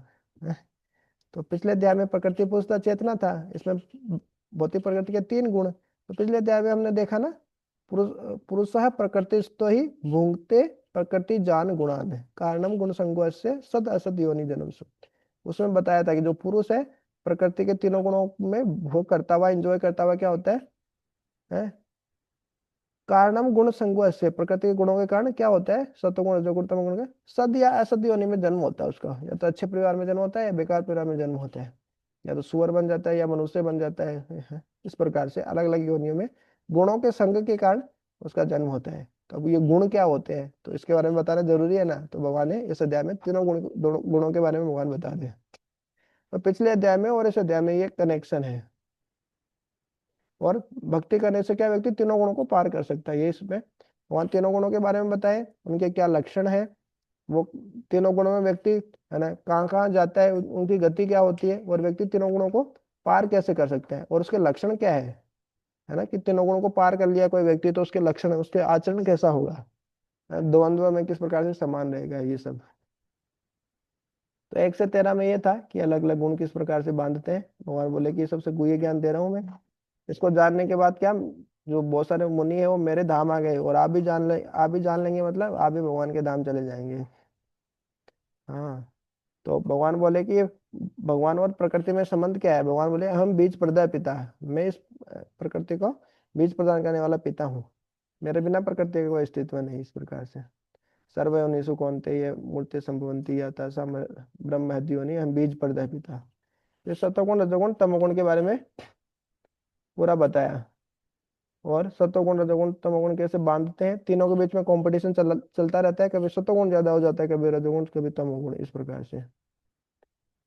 और तीनों गुणों के प्रभाव में आने का, तीनों गुणों के बारे में बद होने का प्रभाव क्या होता है, सतोगुण रजोगुण तमोगुण का, है ना, व्यक्ति जाता कहाँ पे है, सतोगुण वाला ऊपर के लोकों में जाता है, रजोगुण वाला इसी धरती पे रहता है, तमोगुण वाला नरक जाता है। हम्म। फिर 19 से 27 में वही अर्जुन के 3% कि तीनों गुणों को पार कर लेता है, उसके लक्षण क्या है, उसका आचरण कैसा होता है, और वो तीनों गुणों को पार कैसे कर सकता है। तो वो अव्यभिचारिणी भक्ति, अव्यभिचारी भक्ति करता है, तो उससे व्यक्ति पार कर सकता है। और उनके लक्षण क्या है, वो द्वंद्व में एक समान रहते हैं। और ये जो लास्ट में बताए कि ये जो ब्रह्म निराकार ब्रह्म ज्योति है वो मेरे से ही आती है, उसका प्रतिष्ठा मैं ही हूँ, इस प्रकार से। तो इसी के साथ हमारा भगवत गीता का 14वां अध्याय समाप्त होता है। तो 15 16 17 18 4 दिन में हम पूरी भगवत गीता और कंप्लीट कर देंगे। ठीक है, यही समाप्त करते हैं। निरंतर आसनवद भगवत गीता की जय। शिला प्रपात की जय। निताई गौर प्रेमानंदे। हरि हरि बोल।